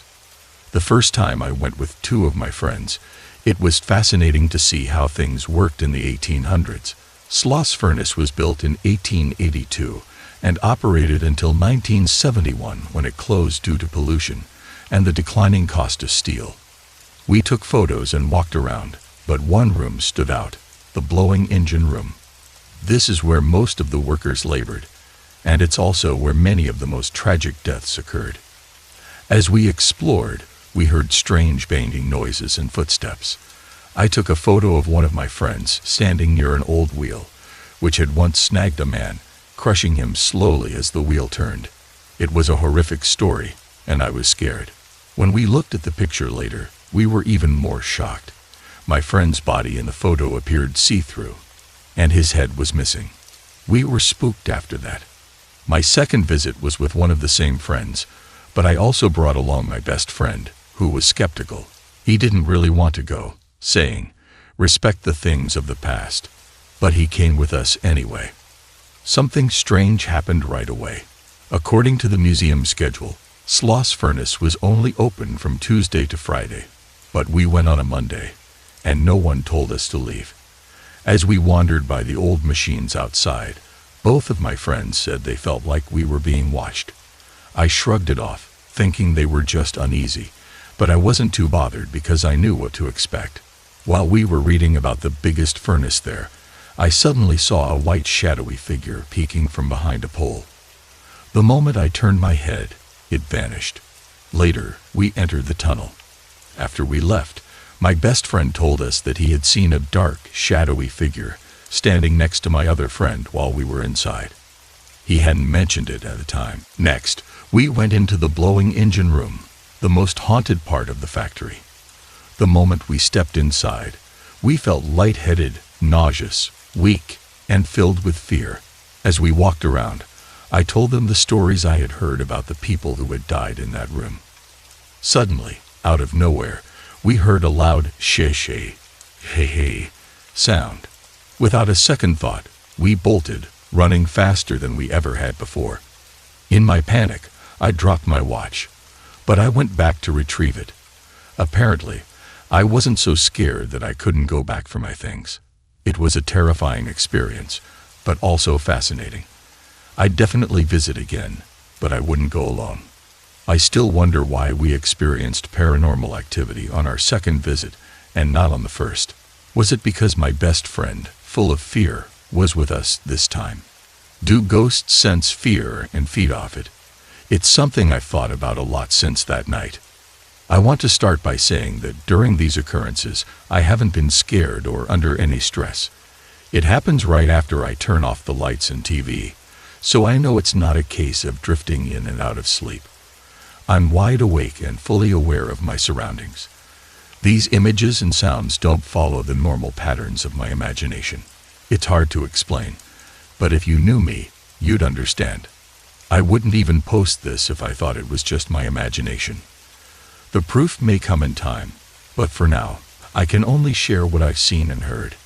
I believe this gift, if you can call it that, is finally developing. Maybe it's just a very wild imagination, but some of the things I've experienced feel too detailed and real to simply be made up. The way these images unfold, starting off simple and then becoming clearer, is unlike anything else. It's almost as if whatever is behind them knows I would be too scared if everything came at once. It all began when I started seeing an image of hands turning some kind of crank. One hand was still, while the other was turning in a clockwise motion.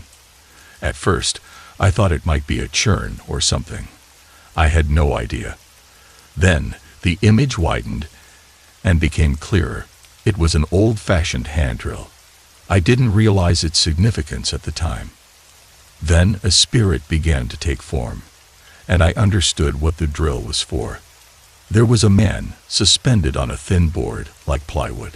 His arms were stretched out as if he were on a cross, with his elbows tied behind the board through holes. Two other men were using the hand drill to puncture through the board and into this man's hands. It was like a twisted form of crucifixion. Once they drilled through his hands, they threaded cord or wire through the holes and tied it off. I remember asking the man, "Why did they do this to you?" He responded, "Because I am a homosexual." Back in those times, and even in some places today, being gay wasn't accepted. These men likely saw themselves as heroes, protecting their coworkers from what they feared was sexual harassment. But that's just speculation. I had a strong feeling this happened in the 1950s, maybe because of the old hand drill they were using. The man told me these two men were his coworkers. They had been good friends, and one day he decided to share his secret with them, thinking they wouldn't judge him. He was wrong. After finding out, they tortured him. I asked him how they killed him, and he explained that they beat him to death while he was tied to the board, calling him names and cursing him. They used tools, their bare hands, anything they could find. I didn't see the rest of the violence, only the beginning with the hand drill. I think he was protecting me from seeing the worst of it. He told me what happened instead of showing me. As I listened to him, I started feeling guilty for thinking more about writing this story than helping him. I kept apologizing, saying how sorry I was for what had happened to him. But he didn't want my apologies. He wanted revenge on the men who had done this to him. He told me they were still alive, old men now, with families and grandchildren.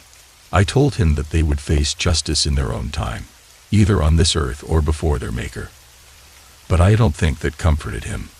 He said he wanted to cause them as much pain as they caused him. I told him that wouldn't make things better. After that, he began to fade, and I didn't hear anything more. I hope I did something to help him. I felt bad for ignoring his pain, selfishly thinking about how great this would be for a story. I even apologized for it. He didn't seem too upset, but I know I need to work on that. I was lucky he didn't just leave right then. This occurrence happened in the mid-90s when I was working security at a gambling establishment. One of my responsibilities was to ensure that everything was shut down and locked up after the last customer left. On this particular night, I was walking through the upper level, having just turned off the manager's light and TV and locked her office door. The layout of this level was shaped like a horseshoe, with the center open to the level below. It had several private suites, designed to look like the living rooms of expensive homes, which were rented out monthly. The only access to this level was via an elevator on the east side. There was also a fire exit on the west side, but opening that door would trigger an alarm. From the moment I started working at this place, I always had an uneasy feeling, but I could never quite put my finger on why. On this night, that feeling intensified. After locking the office door, I began walking down the hallway to check the suites when I suddenly felt a gust of wind rush past me in the same direction I was walking. Now, this building was several stories up with no windows that could open, and all access doors to the roof were alarmed. The wind made no sense. Right after the wind passed, I heard a noise behind me. When I turned around, I was stunned to see the office door open, with the lights and TV turned back on. I knew for a fact I was the only person on any of the upper floors. It was after 2:00 a.m., and the closest staff member was stationed in the basement by the employee entrance. I went back to the office, turned everything off, and locked the door again. I started down the hall once more, but it happened again. The same rush of wind, and when I looked back, the office door was open, and the lights and TV were on. At this point, I suspected that the officer downstairs might be playing a prank on me, but I couldn't figure out how he would manage to get to the upper floor without me hearing him. I decided to test it, so I called the officer stationed downstairs. He picked up on the first ring, confirming he hadn't left his post. I didn't mention what was going on and just said I was checking in. After hanging up, I locked the office door for the third time and continued down the hallway. This is when things escalated.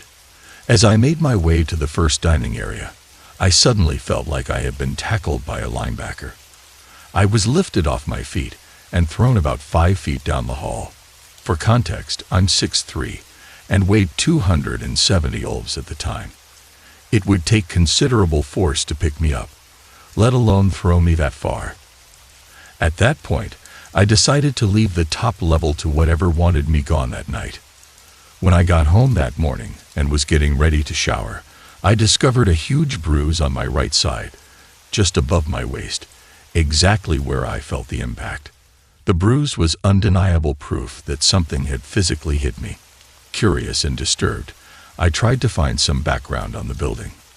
I spoke to several construction workers who had been involved in the project, and they all told me, on separate occasions, about finding bones scattered throughout the area where the building now stood.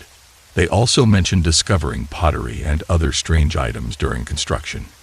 I never found any mention of these findings in the papers, but the building's owner was well connected in the political scene, so it didn't surprise me that bad press might have been buried.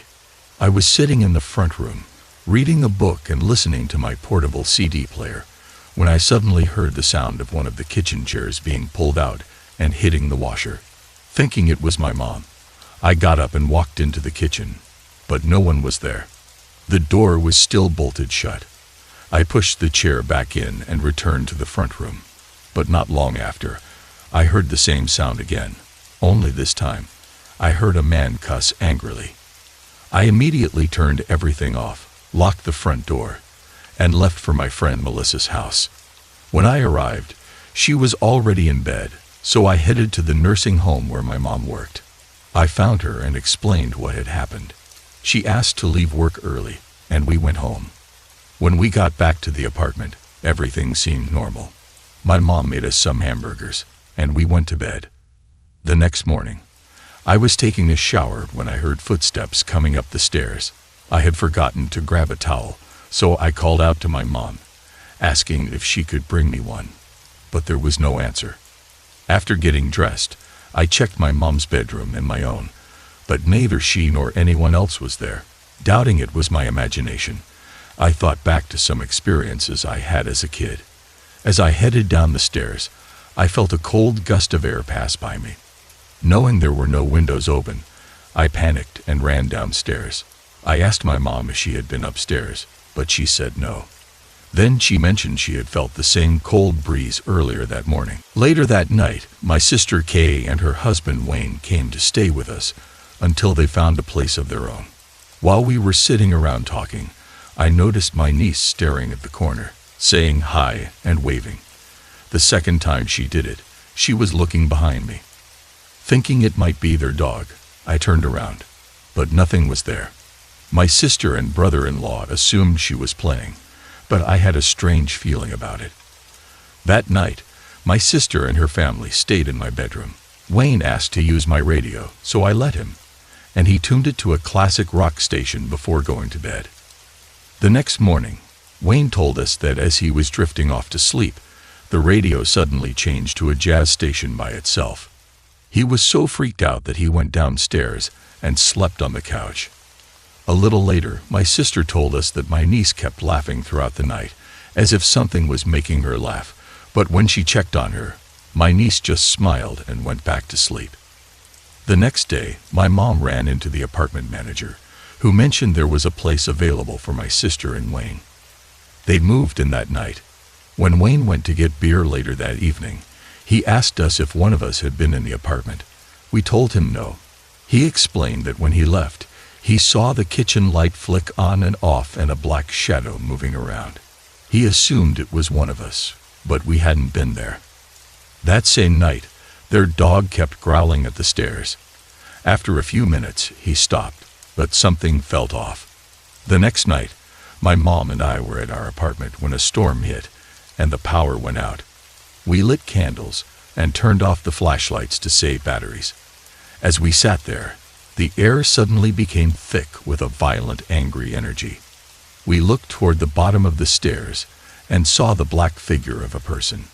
We turned on the flashlights, but nothing was there. When we turned them off again, we saw the figure move past our window. The angry energy stayed in the air until the power came back on, and then it suddenly lifted. My mom went upstairs, found a cross necklace she had owned for years, and hung it up. That night, nothing else happened. The next day, my mom asked the apartment manager if anything strange had happened in the apartment before we lived there. The manager said that many years ago, a man had come home to find his wife with his cousin. Enraged, he shot his wife and cousin before turning the gun on himself. After that, we decided to move out. The apartment never felt right, and no one stayed there for long. A month later, a mother, her boyfriend, and her son moved in, and we became friends. Without us mentioning anything, she asked if we had moved because of the strange things happening in the apartment. She described the same experiences we had. Her dog would sit at the bottom of the steps and growl as if someone was there. To this day, that apartment doesn't feel right, and no one stays longer than a month. There was one person who lived there for a year, but only because they couldn't afford to move. I was 8 years old when my Aunt Wendy, who lived in Tennessee, gave me a porcelain Joker doll. It had a red teardrop under its eye, something that immediately made it stand out. That night, as we were getting ready for bed at my aunt's house, my mom set the doll on a shelf in the front room, as we didn't have anywhere else to put it. While my mom and I were lying there talking, we both got the feeling that something was watching us. We looked around, but no one else was in the room, and everyone else was asleep. Then my mom noticed that the Joker doll, which had been facing the door, was now pointed directly at us. She got up, turned the doll to face the wall, and came back to bed. A few minutes later, we heard a scratching noise, like something heavy being turned on the shelf. We looked over and saw that the Joker doll had turned itself back toward us. Thinking it might be my cousin, we checked her room, but she was sound asleep. After confirming that no one had moved the doll, my mom laid it flat on its face on the shelf. Later that night, while everyone was still asleep, my mom got up to use the bathroom and noticed that the Joker doll was now lying on its back. Disturbed, she put the doll in a bag with our clothes, and the unsettling feeling of being watched disappeared. The next morning, my mom mentioned to my dad that she wanted to get rid of the doll, but he refused, saying that my aunt had given it to me, so we should keep it. My mom reluctantly put it in the hallway closet. hoping my dad wouldn't notice. Unfortunately, he saw her put it there. He took the doll out and placed it on my dresser, saying, "This is where I wanted to stay." The uneasy feeling of being watched returned almost immediately. That night, while lying in bed, I glanced over at the Joker doll and noticed that it had a sinister smile on its face. Terrified, I called for my mom, and when she came in, she saw it too.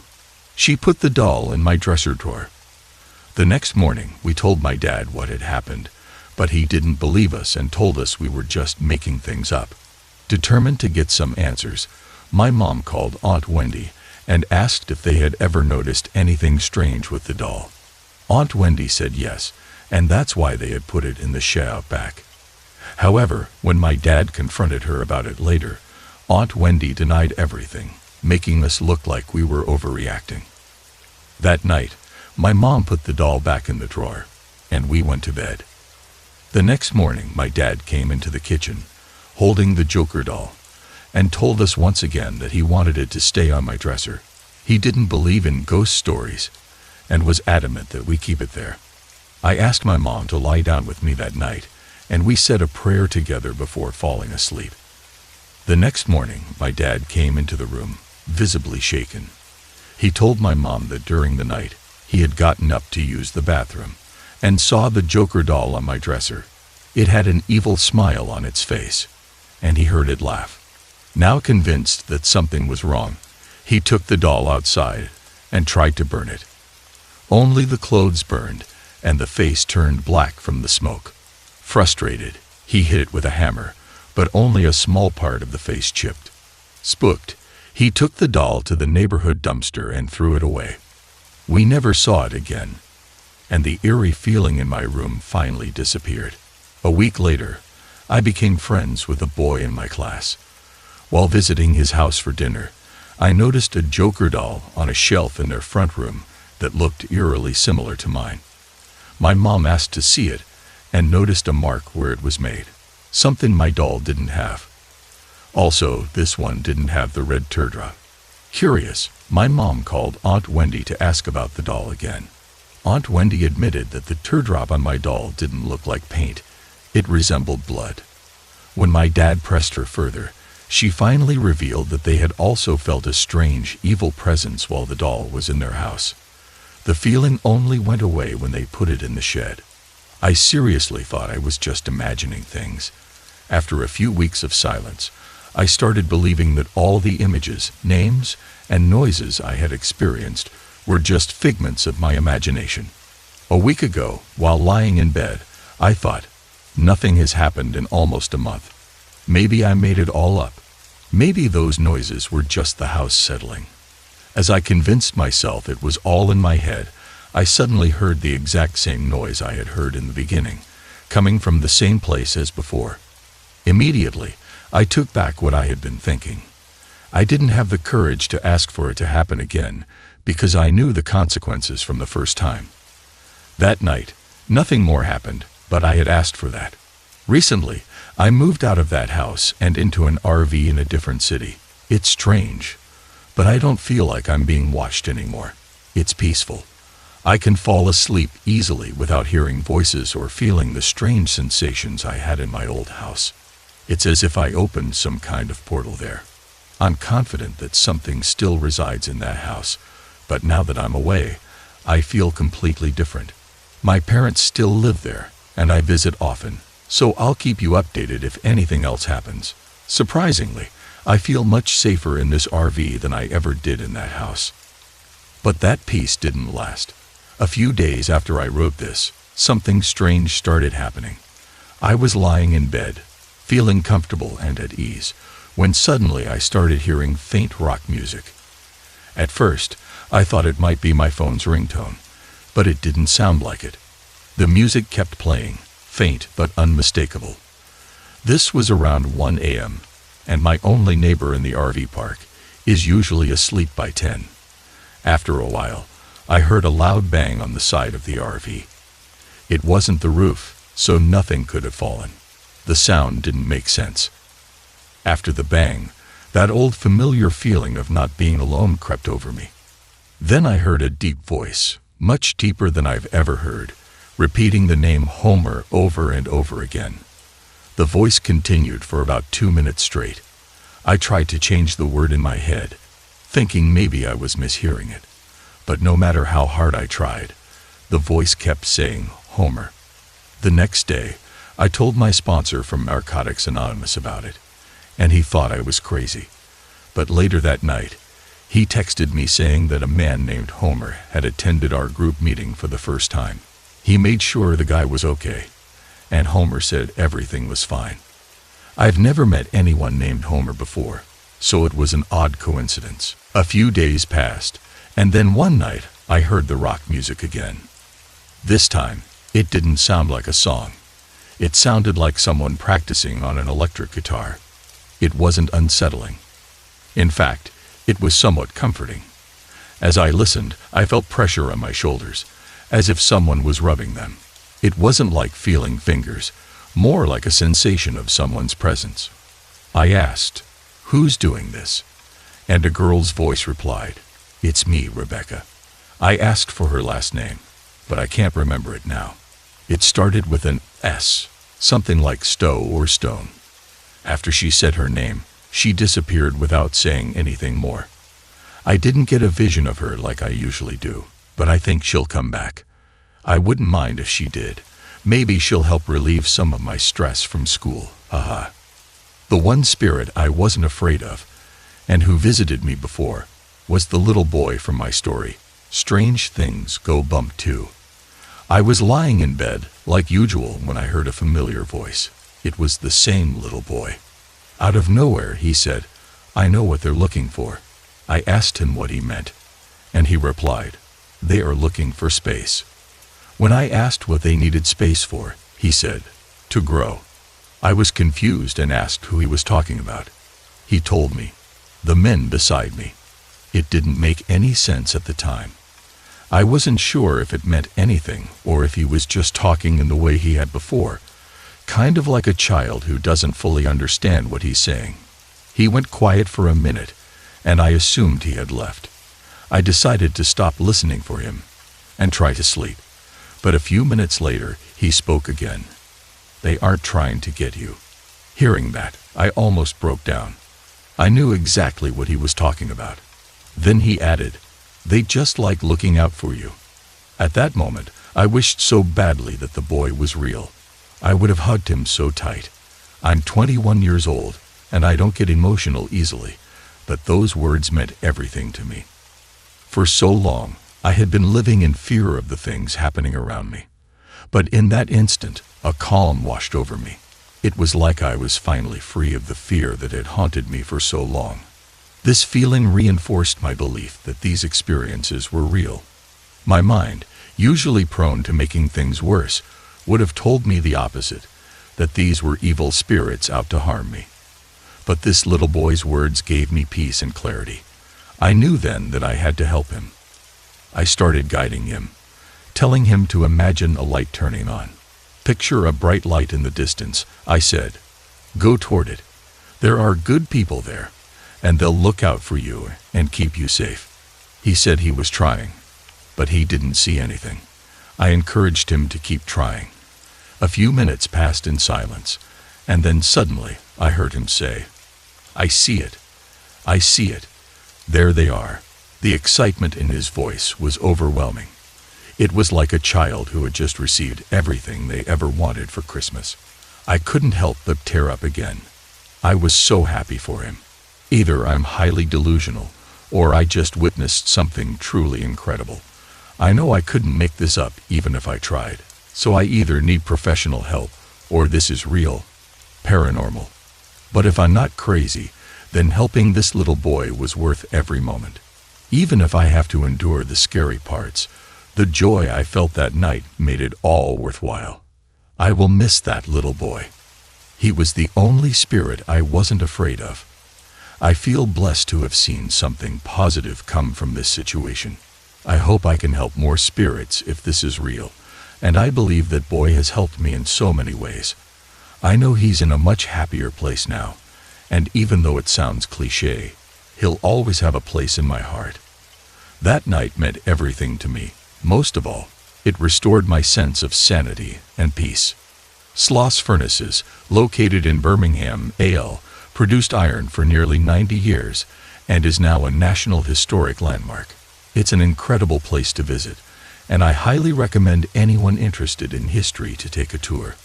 Recently, my boyfriend and I attended the 2008 Stoke in the Fire Festival at Sloss Furnaces. We love history and think the place is absolutely beautiful. This wasn't our first visit. We had explored every part of the site before, without experiencing any paranormal activity. Both of us are quite skeptical when it comes to ghosts. Whenever something strange happens, we always try to come up with a logical explanation. Neither of us believed in ghosts, but that day, our minds changed.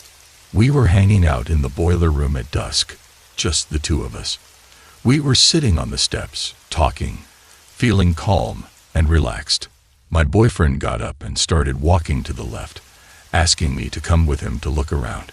As we began walking, we suddenly heard a loud scuffling noise right behind us.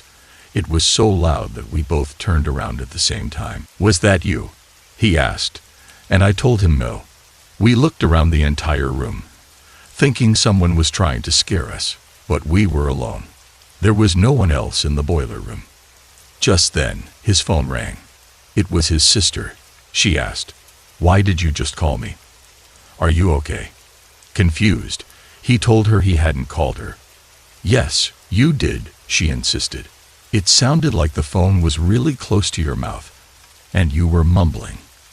Every time I asked you a question, you would respond, but I couldn't understand what you were saying. I thought you were playing a joke on me." She verified that the call had come from his number. When he checked his phone, the call history confirmed it. His phone had made the call, and the conversation lasted about 3 minutes.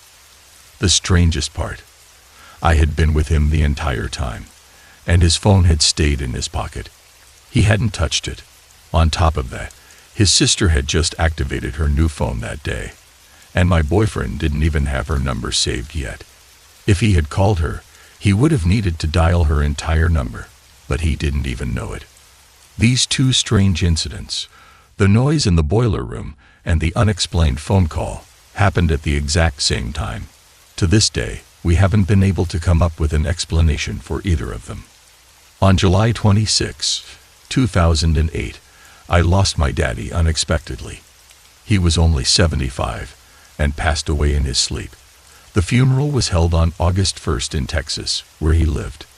After the funeral, I returned to Huntsville, Alabama, feeling a deep sense of loss and confusion.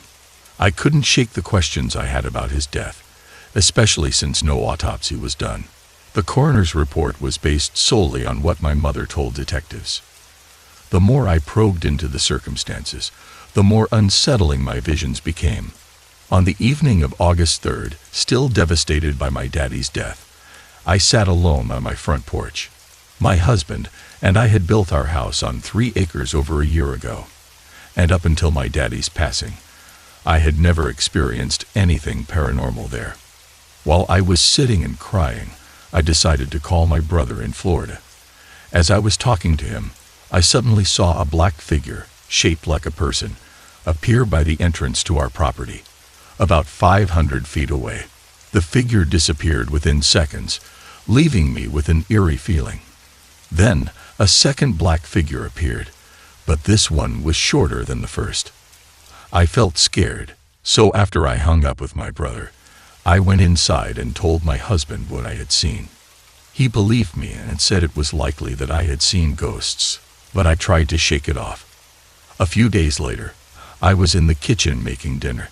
My husband and daughter were at work, and my son was upstairs in his room. As I glanced into the next room, I saw a black, shadowy figure run across and into my bedroom. I could hear the pitter-patter of feet on the wood floor and the creaking sound of a crawl space. I froze in place, wondering what I had just seen. Thinking it might be my son playing a prank, I called out his name, but there was no answer. I checked my bedroom, but it was empty. I went upstairs and found my son on the computer in the guest room, confirming that it wasn't him. Ever since my daddy passed away, I had been dreaming of him every night. I always called for him in my dreams, but he never appeared. I often woke up around 3 a.m., feeling unsettled. But one night, as I dreamt of him, crying out for him, he finally appeared. He was dressed like Lazarus from the Bible, wrapped in cloth from head to toe. I could see his face through the cloth, and he smiled at me. I woke up suddenly to see him leaning over me. As I whispered, "Daddy," he disappeared. I looked at the clock. It was 3:06 a.m. I smiled and felt a deep sense of peace. It was as if he was telling me he was okay and in heaven with God. I haven't dreamt of him since. A few days later, I asked my friend, who is a prophetess, to bless my house because I had been feeling scared, especially at night. That evening, while working in my office next to my bedroom, I saw a black figure out of the corner of my eye. It passed and went into my bedroom. Chills ran down my spine. Seconds later, a second figure appeared, the same two that I had seen outside on August 3rd. I shouted, "Whatever you are, leave my house right now." But in my fear, I forgot to say, "In the name of Jesus." That night, I lay in bed, too scared to sleep, feeling a negative presence in my room. My husband was out of town, making the fear even worse. I tried to stay awake, but exhaustion eventually took over. A few days later, in the wake of Hurricane Gustav, my husband's family from New Orleans stayed with me to escape the storm. I felt relieved to have more people in the house, thinking the spirits wouldn't reveal themselves. I shared my experiences with my mother-in-law, and she advised me to bind the spirits in the name of God, reminding me that demon spirits are real and will keep taunting me if I don't. That night, I had a terrifying dream. In my dream, I saw my sister-in-law come into my room and get into bed with me because she knew I was scared. She hugged me, but the embrace didn't feel like her. I turned over and realized it wasn't her at all. It was one of the spirits. I woke up in a panic, feeling the impression of a hand on my shoulder and the weight of someone lying next to me. The fear was overwhelming. I got up, opened the blinds to let in the moonlight, and walked around the house, trying to calm myself. Later that night, I dreamed again.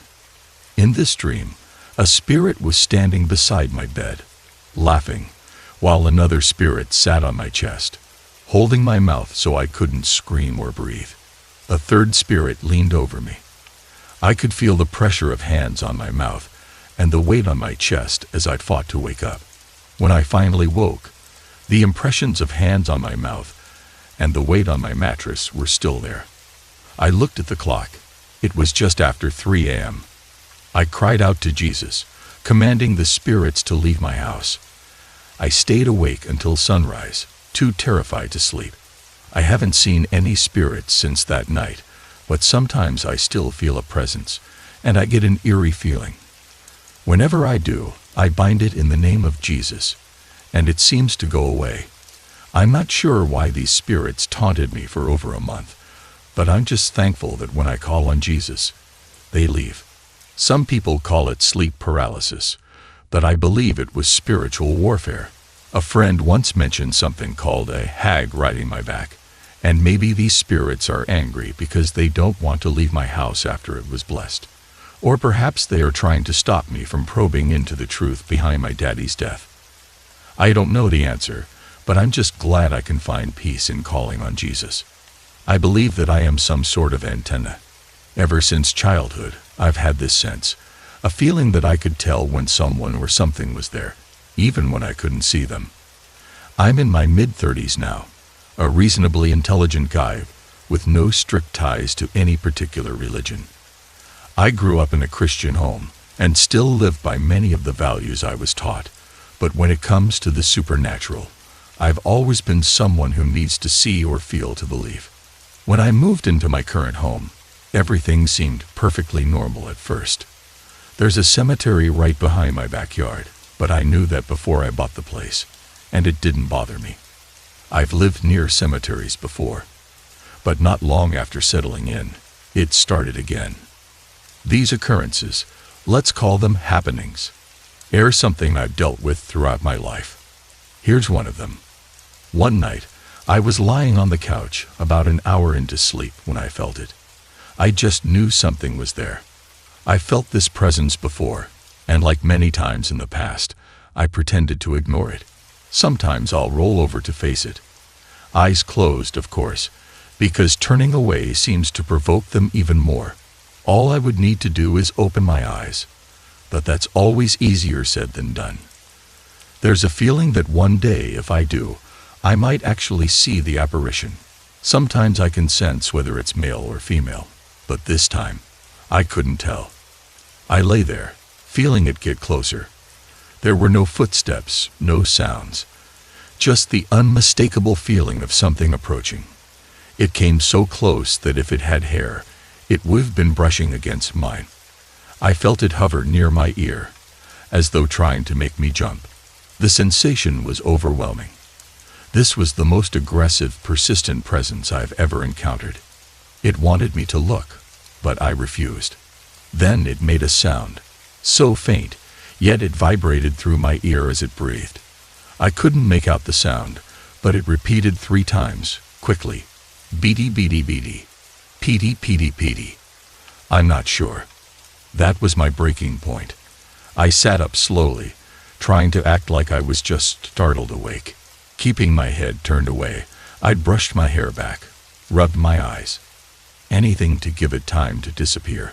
I reached for the light, but by the time I did, I already knew it was gone. The feeling had vanished. That was the first and last time I felt that particular presence. Sometimes it's a one-time occurrence, other times it lingers for a week or more. When nothing happens for a while, I get frustrated, like I've lost this strange ability. This gift, curse, or whatever you want to call it. I like knowing I can do something special, but when it happens, I usually just try to push it away. It's like telling it to come back when I feel more in control, or when there's someone else around. I've even tried to provoke it when I feel something near while moving from one room to another. Every hair on my neck stands up, and I get chills all over, but I'll stand still, close my eyes, and try to communicate. I've used a calm voice, even tried being more aggressive, saying things like, "I know you're there. Talk to me. Touch me. Move something." But I've never been successful. I can feel them moving around, watching me, but I don't know what they want. Maybe it's something I'm doing, or not doing, that they're reacting to. No one knows about this, not my friends, not my family. The only person who knows a little is my ex-wife, and that's because things would happen when we were married. I told her once that whatever it was, it must be following me. A couple of years after our divorce, I asked if she had experienced anything since I left. She hadn't thought about it for a while, but she realized the strange occurrences had stopped after I moved out. That's when I began to realize. It's not the same presence every time. They're different. I can't help but feel a strange anticipation for the next encounter. I'd love to work with others who know more about these things. Maybe then I could understand this ability better. It seems to have found a home in my bedroom. Because of this, I've been sleeping on the couch or in the spare bedroom. One night, it must have found humor in moving back and forth down the hallway in front of the spare bedroom door. To my knowledge, it never came inside while I was awake, just kept pacing back and forth. The next night, I was standing in the kitchen facing my bedroom. All the lights were out except for the faint glow of the TV in the living room. I could feel it watching me from inside my bedroom. I was preparing a bowl of cereal, getting ready to watch a movie. While standing there, staring at the dark room, waiting for some kind of glow or vapor to appear, I got an idea. With a plastic spoon in hand, because I hate doing dishes, I decided to toss it toward the bedroom. The spoon was light enough that I thought maybe this spirit, or whatever it was, might have enough energy to catch it, or at least slow its fall. I told it what I was going to do. I wasn't aggressive or too forward. I spoke in a calm voice, trying to add some comfort, though I was scaring myself in the process. I genuinely thought it would catch the spoon, and I'd fall to the floor in shock. But it didn't. I bet it was probably laughing its invisible head off. So I mumbled a few choice words, grabbed my cereal bowl, and went to watch my movie. Surprisingly enough, it didn't bother me for the rest of the night. Now you're caught up. Last night, while getting ready for bed in the spare bedroom, yep, it's still occupying my bedroom, I began to hear voices. I'm so glad no one knows who I am because it sounds crazy. The voices weren't talking to me. They seemed to be talking to each other. One male, one female, with business-like voices, almost like TV anchors. The volume was very low, so I was straining to hear the words, and I'm not even sure they were speaking English. The conversation lasted about 2 minutes before disappearing. The moment I heard them, I remembered hearing something similar earlier in the week, on Monday, I think. But at the time, I brushed it off, assuming I was just tired. So, let's assess the situation. I have 3 TVs and 2 PCs in the house, despite living alone, but all of them were off. So let's rule those out, maybe. I'll explain why later. My closest neighbor is about 100 yards away. The nearest neighbor who's actually home is 300 yards away, and the closest one likely awake at that hour would be miles away. So, rule them out too. The only channels I get are local, no cable or satellite. At that time of morning, around 3 a.m. to 4 a.m., there wouldn't be any news on. So why do I mention this? Good question. When I was a child, my brother, sister, and I had a Mickey Mouse record player. If you touched the right spot under the arm near the needle, you could pick up a local AM station. I still haven't figured out how that worked.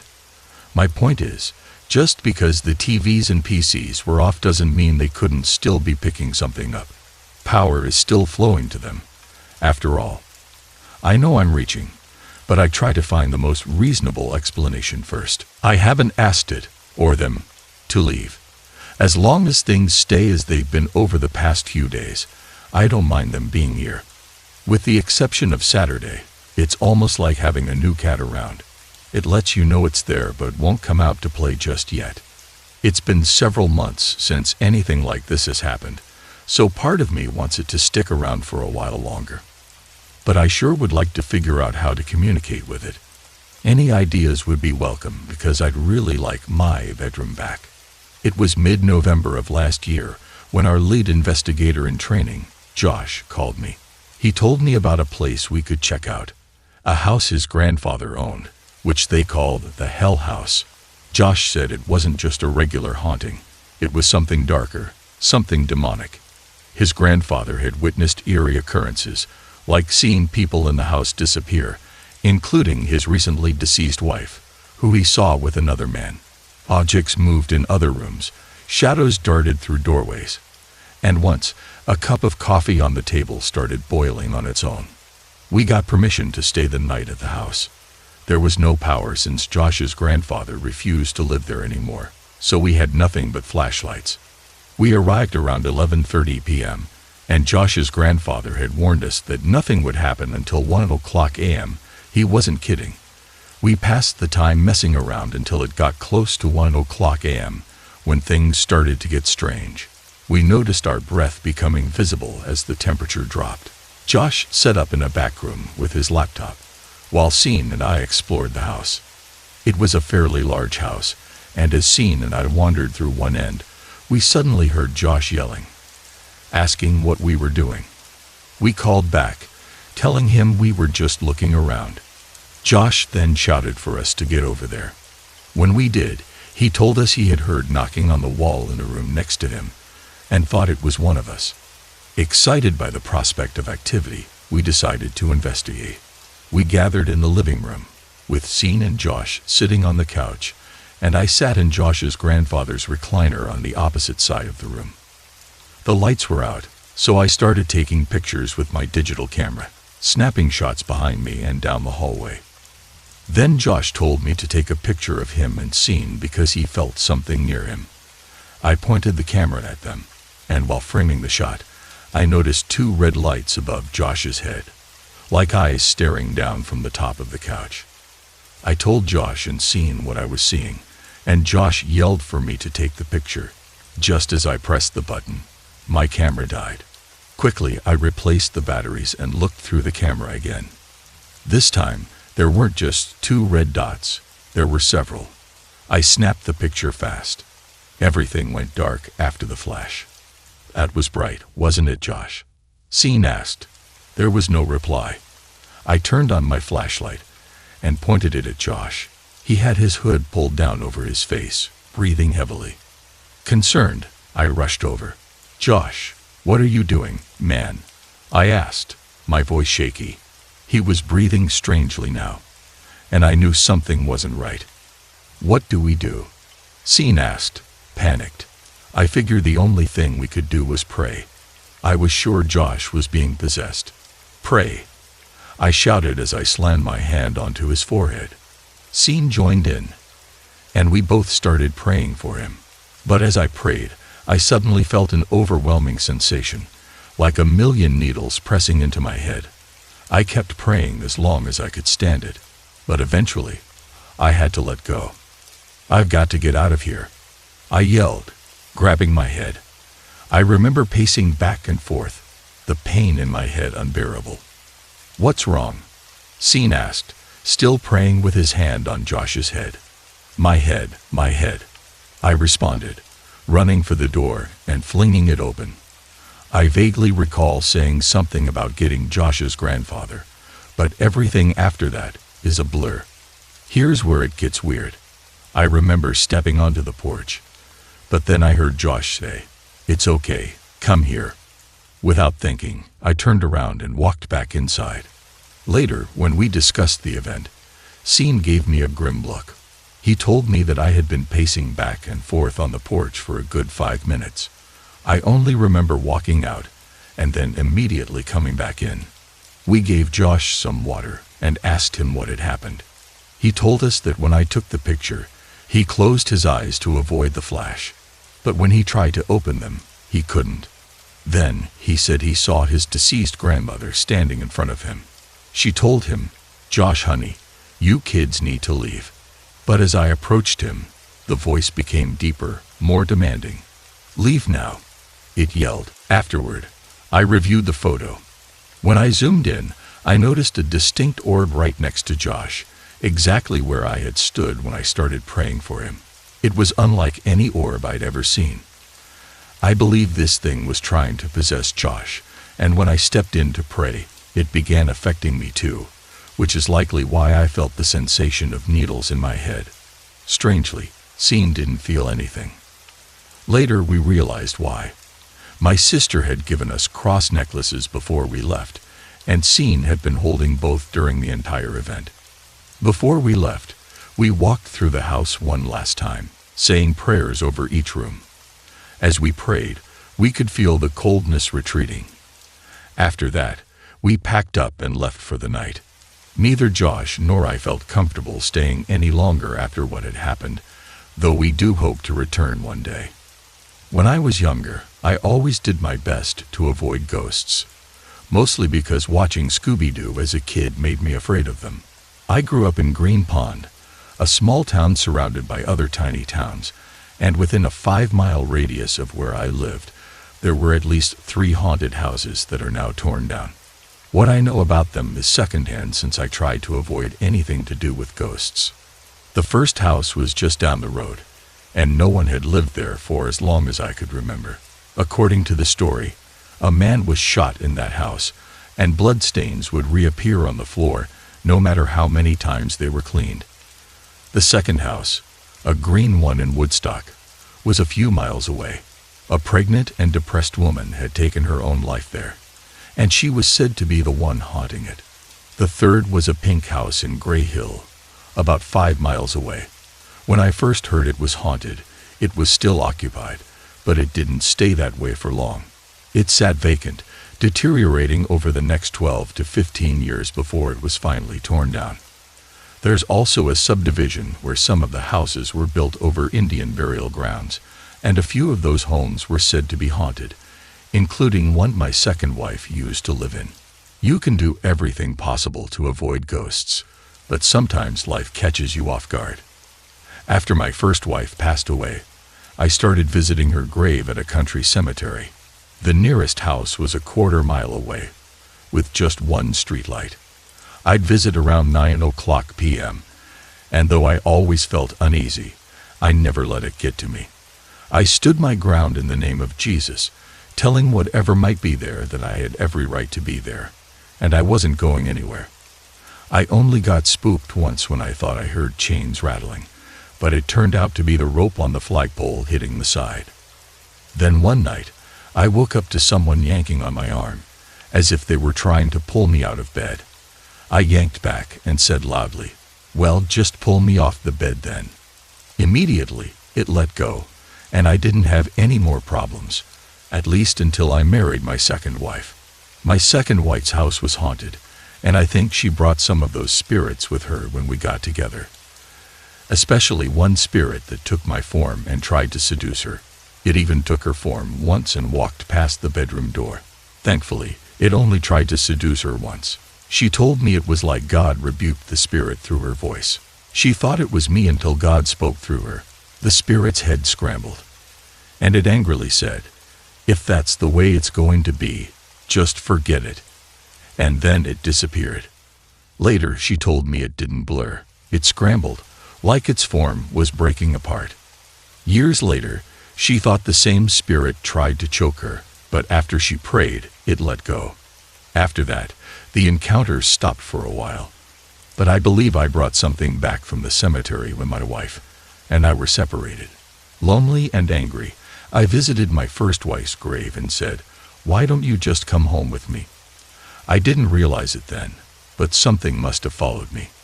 When my wife and I reconciled, strange things started happening.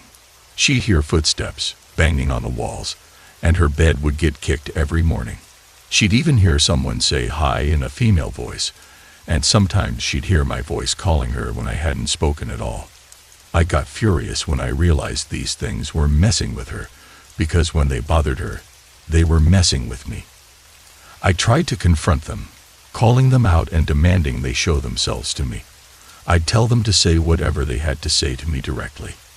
But of course, I only did this when it was convenient for me, and I made sure to keep the bedroom off limits. Eventually, I tried to make them leave. I anointed the doors and windows with new olive oil, rebuking them out loud.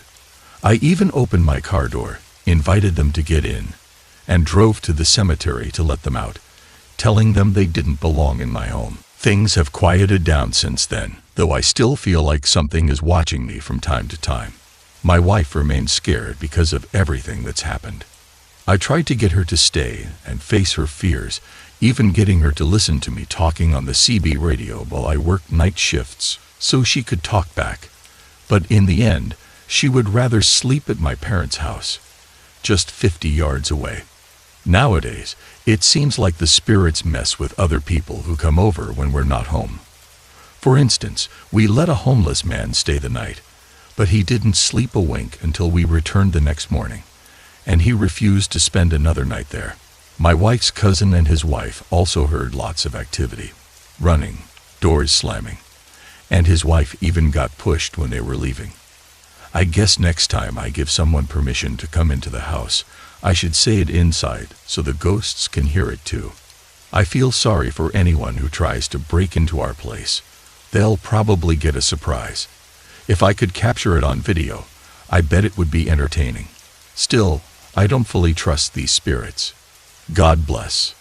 It was the spring of 2001, and to be honest, I was stuck in a job I despised at a local community college.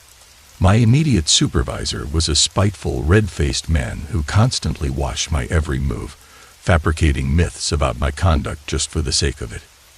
At the time, I had no idea that within 5 years, the place would crumble under charges of corruption, nepotism, and vice. It was no wonder I didn't fit in. I was an honest teacher surrounded by snakes. As I pulled into the parking lot that day, I noticed a murder of crows gathered around a puddle in the distance. I didn't pay them much mind as I made my way into the building. Something told me to bypass the main office and go straight to my cubicle before class. But I didn't listen. Big mistake. I had been pink-slipped. They called it a reduction in force due to budget cuts, but I knew better. The jackal in the dean's office was only too happy to invoke the no contest clause in my contract. I was a full-time employee, and they could hire more part-timers for the price of me. Somehow, I managed to hold it together through the day, probably because reality hadn't set in yet. Fortunately, they waited until Friday to drop the news, so I had the weekend to process it. Finally, at the end of the day, I headed to my vehicle. The murder of crows was still there, but now they were gathered around my Suburban, perching, cawing, and watching. Out of the sea of cars in that large lot, mine was the only one they covered. It took a while before I could shoo them away, and the strangest thing was that even after they left, not a single drop of bird feces was on my car. I didn't know why they were there. My car wasn't covered in anything to attract them, but the whole thing gave me chills. There was a message in that visit, and I knew it, but I hated it all the same. That night, I went home to deal with the flood of emotions that comes with losing a job, and a send-off from a flock of crows. I tried to sleep, but I woke up to the shadow of a man in the corner of my room. I dismissed it as my mind playing tricks on me, given how emotionally drained I was. Weeks passed, and I slipped into a depression, merely going through the motions until my job ended. Eventually, I decided to move forward and began planning a new business. I found an old storefront in a historic district that seemed perfect for my new venture. The building had once been a dance studio, an auto parts store, and a diner. It was old, but it had a good vibe. However, the building next to it had a different energy. It had been a speakeasy, a furniture store, and a funeral home. Within a week of moving in, the building next door was condemned. Local historians, trying to save it, discovered peculiar wooden caskets in the basement, dating back to the late 1800s, with little windows for viewing the deceased. In my own building, I didn't feel any specific entity, but there was a heaviness at times. Occasionally, objects would fall from the walls for no apparent reason. I was working hard, experiencing strange sleep patterns and frequent headaches, all while feeling a lingering tension in the air. It was during this time that I started seeing the shadow figures.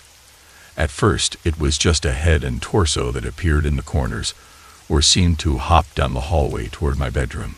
Initially, I thought it was the result of migraine medication, but they would appear even when I hadn't taken anything. Sometimes in the middle of the day, sometimes late at night. Seeing these shadow beings always unsettled me, but I felt they were watching more than threatening. One night, after a shadow figure made its familiar hop down the hall, I decided to really focus on it, to try to understand what I was seeing. That's when things got weirder. The figure backed into the wall and broke apart into spider-like fragments. These pieces began crawling around the perimeter of the room, not like a human moving, but more like those rubber toys you slap on a wall and watch roll down, only this moved horizontally. They made almost no noise, just the faint sound of air escaping a tire. And whenever they appeared, I felt tightness in my chest, like I couldn't speak. I couldn't tell if they had followed me from the shop, were manifestations of my stress, or, as some believe, were time travelers. After moving from the shop, and the home where the shadow figures first appeared, they didn't seem to follow me. It's been 4 years now, and I haven't seen them since.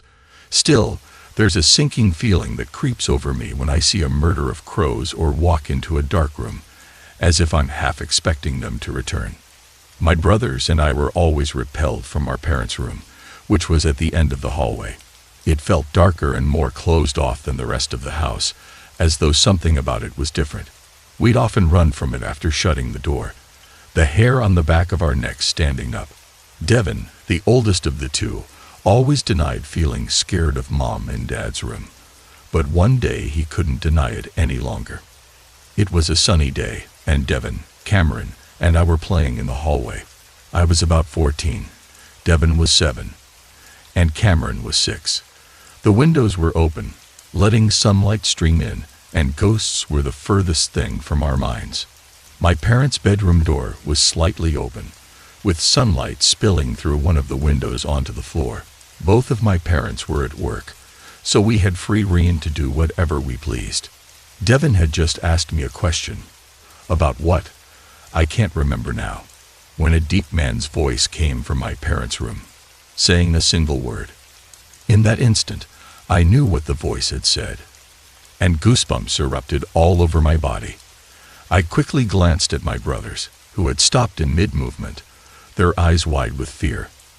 Devin's eyes were as round as quarters, and Cameron and I locked eyes with him, understanding that he now believed us. It was as if, in that moment, we had undeniable proof that the strange things we'd seen and heard weren't just figments of our imaginations. Devin shot up from the floor and bolted down the hallway, screaming, with Cameron and I right behind him. We raced to the living room, breathless, not saying a word, just listening for any sound from our parents' room. The room that now seemed so much more than just a room. Finally, Devin broke the heavy silence. "What was that? And what did it say?" he asked. I tried to recall what the voice had said, but for the life of me, I couldn't remember. I still think about it at least once a week, trying to piece together what that deep voice could have uttered. That was one of the first voices I ever heard, but it was the last Devin ever experienced. He refuses to talk about it now and denies he ever heard the voice at all. One night, I was getting ready for bed, running back and forth to the bathroom as I gathered everything for the next morning. As I passed through the living room, I teased my brothers, Devin and Cameron, before settling down. We had recently gotten a toy poodle named Precious about 5 months earlier, and she was fast asleep with my mom in my parents' bedroom, curled up at the foot of the bed as usual. My dad was away on a business trip, so it was just my brothers and me in the living room, watching TV. My mom had gone to bed about 30 minutes before when I suddenly heard Precious barking, furiously. Then came my mother's voice, sharp with fear. "Megan, get this dog out of here." Startled, I rushed to my parents' bedroom. The lights were off, so I couldn't see much except for the dim lights spilling in from the hallway. Precious was barking like she was ready to attack something. Confused, I could feel the tension and fear in the room. Quickly, I flicked on the light from the master bathroom to see what was going on. Precious stood there, fur bristling, barking and leaping toward the corner of the room, closest to my mom's bed. She would dodge and back away, as if something was coming for her, but she kept barking at the same empty corner. I rushed over and scooped her up, and the moment I did, she abruptly stopped. I held her close, trying to console her. When I finally turned to look at my mom, I saw something I had never seen before: pure fear. My mom, usually calm and strong, was pressed against the headboard, her eyes wide with confusion and terror. The only other time I had seen her look remotely scared was when my youngest brother had nearly choked on an everlasting gobstopper. But this was different. Her expression wiped away any doubt I had. This was not something that could be easily explained away. There was no logical explanation for what had just happened. After that night, Precious never slept in my parents' room again. That event made me wonder if it could be connected to something else my mom experienced once. She told me about a night when she went to bed early, and no one else was home. She had fallen asleep on her back and had a strange dream. In the dream, a blue outline of a man appeared at the side of her bed, reaching down toward her waist and squeezing the breath out of her. My mom struggled to move, trying to free herself, and she woke up, only to realize the pressure on her chest hadn't stopped. The breath was still being squeezed out of her, and when she looked up, she saw the blue outline of the man again, right in front of her. He held her for a moment longer, then slowly disappeared. She told me how that experience had terrified her, and after hearing about it, I couldn't help but wonder if the two events were somehow related. I've had encounters with the spirit realm since I was a child, and over time, I've developed an ability to sense their presence, mood, or intention. Occasionally, I can even pick up on some personal characteristics. I'm fairly certain that at least 2 spirits are attached to me personally, not to my location. One of them is benign, a prankster. It's elusive and I rarely know when it's present until after the fact, when I'm left to deal with the minor inconveniences caused by its pranks. But this story is about the other one, the malevolent one. This entity's sole purpose seems to be trying to frighten me, always in clever and devious ways. It gets more frustrated every time I refuse to acknowledge its presence. 2 incidents stand out the most, but I'll focus on the second, which was by far the worst. The first incident happened in the late morning. I went into my bedroom to read, and after a while, I must have dozed off, though not deeply. I suddenly became aware of many human-like spirits entering my room, passing through the walls. There were dozens of them, all wailing and crying in sorrow. They were of different ages, sexes, and races, filling my room with an overwhelming sense of despair. I was in a trance-like state, but I was awake enough to glance at my digital clock. Only a few minutes had passed since I entered the room. Then one of the spirits, seemingly male from the voice, leaned close to my ear and let out a blood-curdling screech. The sound was so disturbing that it jolted me out of the trance, and I leaped from my bed. While the experience alarmed me, I wasn't exactly afraid. I've never feared the otherworldly as much as others might. The second incident, however, was the most horrifying thing I've ever experienced. It happened about 3 weeks later, at night. I was getting ready for bed, reading a book with my lamp on.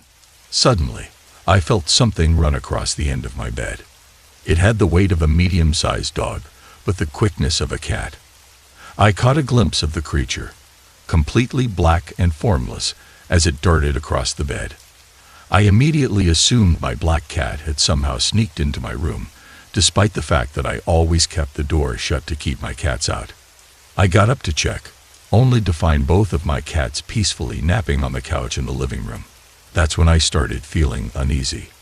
Grabbing a heavy black flashlight, I returned to bed. After a while, I turned off the lights. Almost immediately, the disturbances began, knocking on my headboard and walls. Voices, shadows, and black figures looming over the foot of my bed.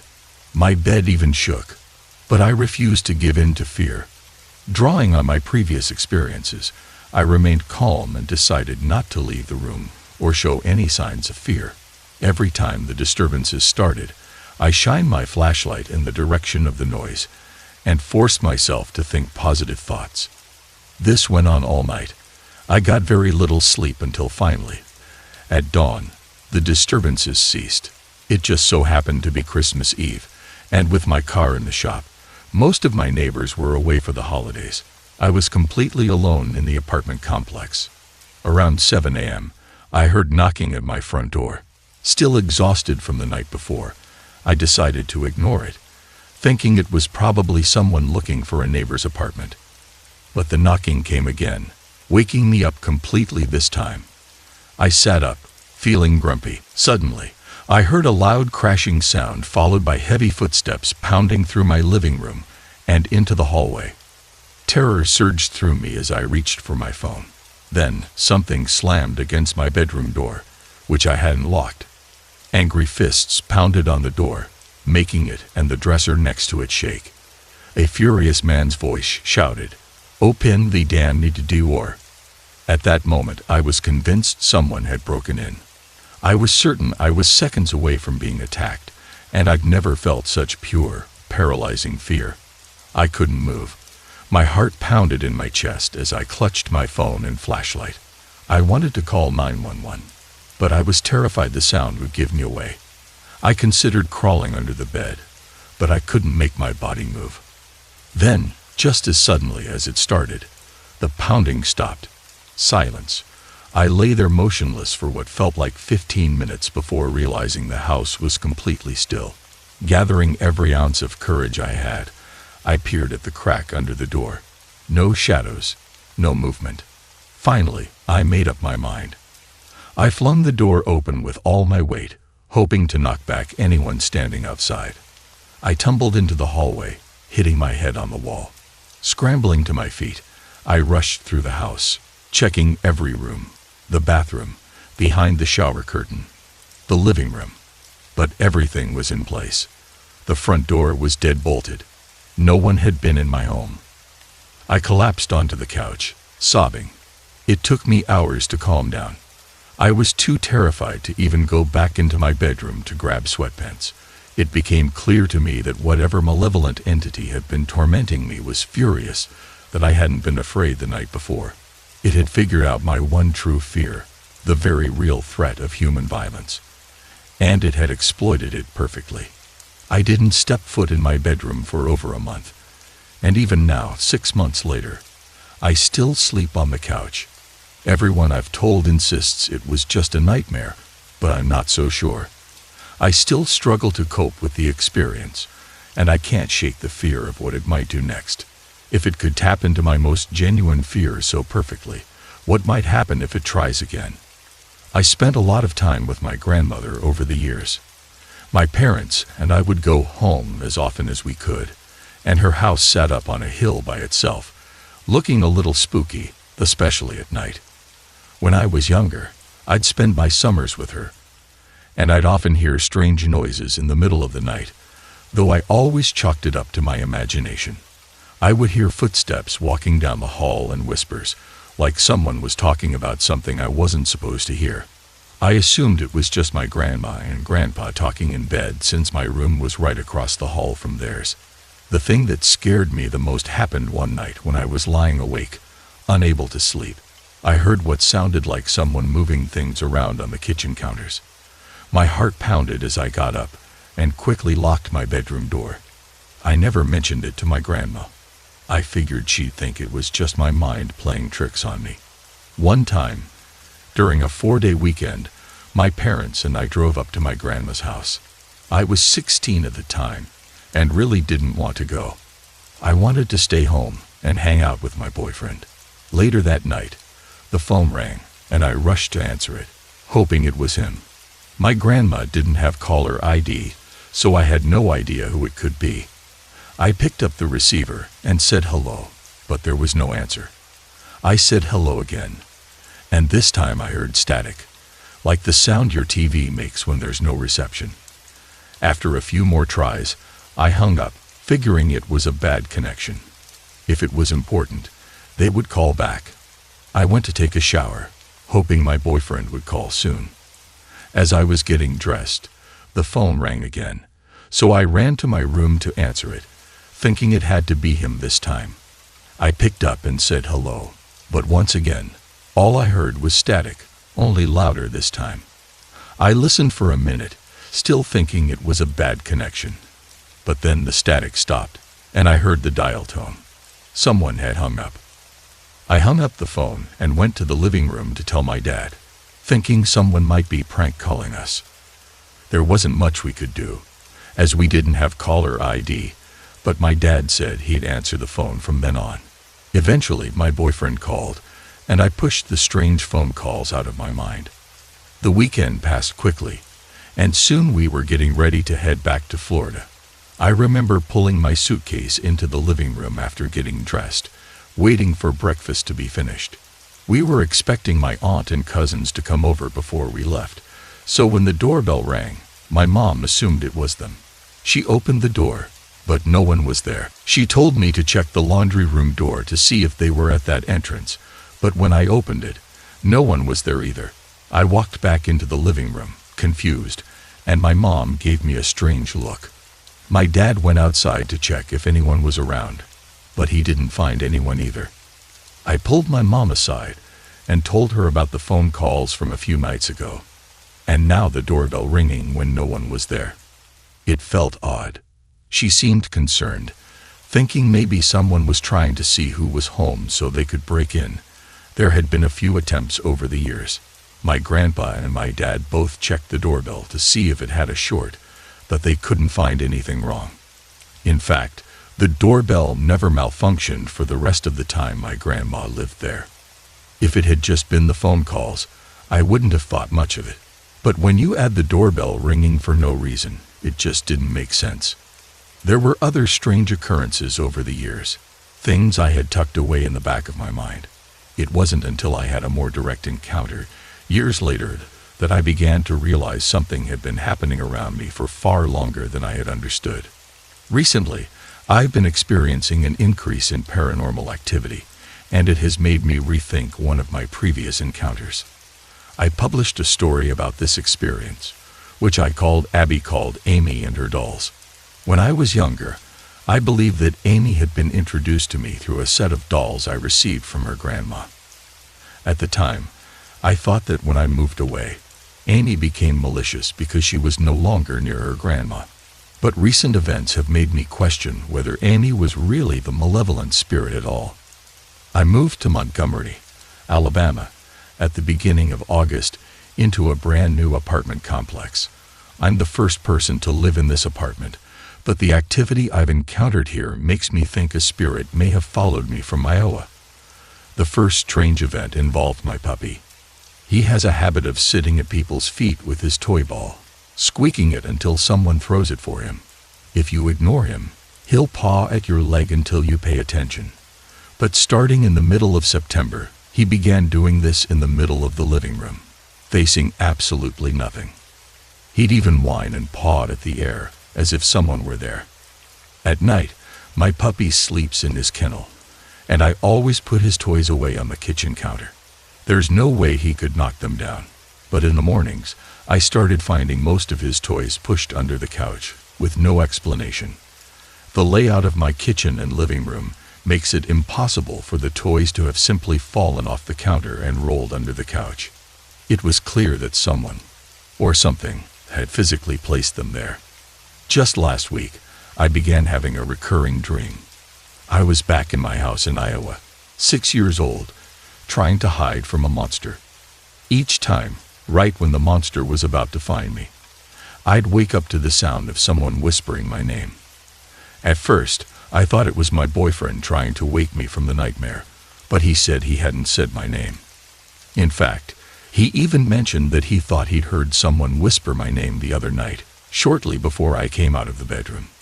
One night, I invited a friend over, someone I'd met after moving here, and she ended up staying the night. The next morning, she asked me, "Who's Amy?" I was confused and asked her what she meant, thinking she was talking about a person. She then told me she had an encounter with a spirit named Amy, who had been walking between my bedroom and the living room during the night. These experiences have made me question what really happened when I was younger. Could Amy be some sort of guardian spirit rather than the malevolent force I once thought she was? If that's the case, it raises another unsettling question. Who was the spirit that traumatized me when I was younger? My name is Ima, and I was born and raised in Romania, Europe. About 8 years ago, I moved to the USA, where I live now. I wanted to mention this from the start to give you a bit of background. This is my first post, so I apologize in advance if my writing isn't perfect. I sometimes struggle with spelling and expression.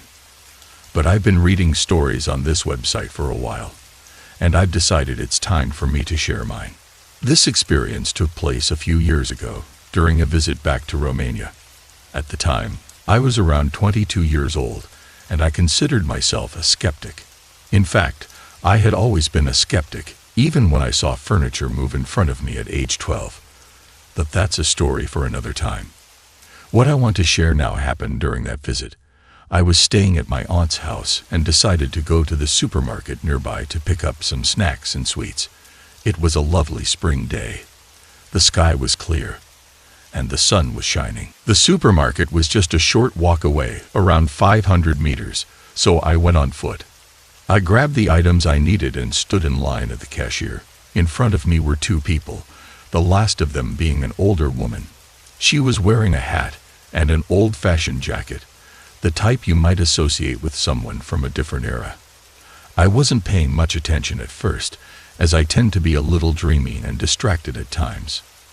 As I waited, though, I started hearing a low, murmuring voice. Being a curious person, I tried to figure out where it was coming from and what language it was. As I listened, I realized the voice was coming from the old woman in front of me. It struck me as odd, because the cashier wasn't responding to her, and the words didn't seem like any language I recognized. Suddenly, goosebumps spread across my skin. There was a growing fear in my chest, and I still couldn't understand what was going on. The woman wasn't speaking in any language I'd ever heard. The words were distorted, melting into each other, and the sound was deeply unsettling. She wasn't speaking loudly, which is probably why no one else seemed to notice, but the cashier must have heard her. She was right in front of her. After all, the woman finished her transaction and slowly made her way out of the store. I hurried to pay for my items, eager to follow her outside and hear the strange language again, just to make sure I hadn't imagined it. Once outside, I saw her stop and put her bag down. She bent over to adjust something, and I moved closer, pulling my hair behind my ear to listen carefully. Then I heard it again, the same disturbing murmuring. It didn't sound like any human language. In that moment, I felt her attention shift toward me, even though she didn't turn around. It was as if I was being watched by some wild animal, and if I took one more step, I would regret it. A wave of terror washed over me, and my instincts screamed for me to leave, so I did. I tried to rationalize the experience afterward, convincing myself it was my imagination playing tricks on me. I didn't believe in the supernatural, even though my grandmother had told me stories about people speaking in tongues or being possessed by demons. I simply couldn't accept that what I'd witnessed was real, so I blamed it on an overactive imagination. Time passed, and I eventually forgot about the incident. About a week later, I went back to the same supermarket. The thought crossed my mind. What if I see that woman again? Maybe then I'll know it wasn't just in my head. I wasn't thinking about it much as I shopped, but then when I got in line to pay, there she was, the same woman, wearing the same clothes, speaking in that same bizarre language. I couldn't believe it. Determined to figure out what was happening, I followed her outside, intent on speaking to her this time.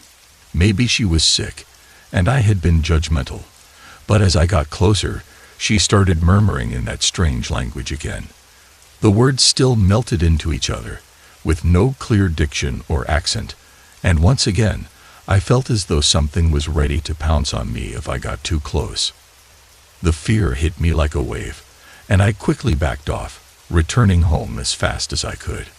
I tried researching mental illnesses or conditions that might explain what I had witnessed, something related to xenoglossy or speaking in tongues, but I found nothing that matched what I had experienced.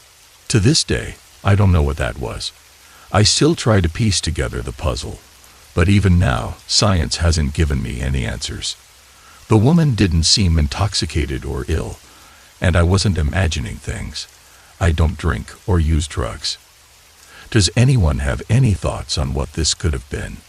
My first tour at sea was on board the U.S. Theodore Roosevelt, CVN 71, which was stationed at Norfolk Naval Shipyard when I joined in March of 2000. I'd always heard stories about ships being haunted, and given my own past experiences, I figured I might have at least one run-in with something paranormal while I was stationed there. The first few months went by without any incidents, though some of the guys took pleasure in messing with the new guy. I was constantly getting prank phone calls, being told to muster here or deliver something there, and most of the time it turned out to be nothing. So when I was told that there was a mess that needed to be cleaned up in one of our division's fan rooms, and that it was somehow my fault, I didn't think much of it.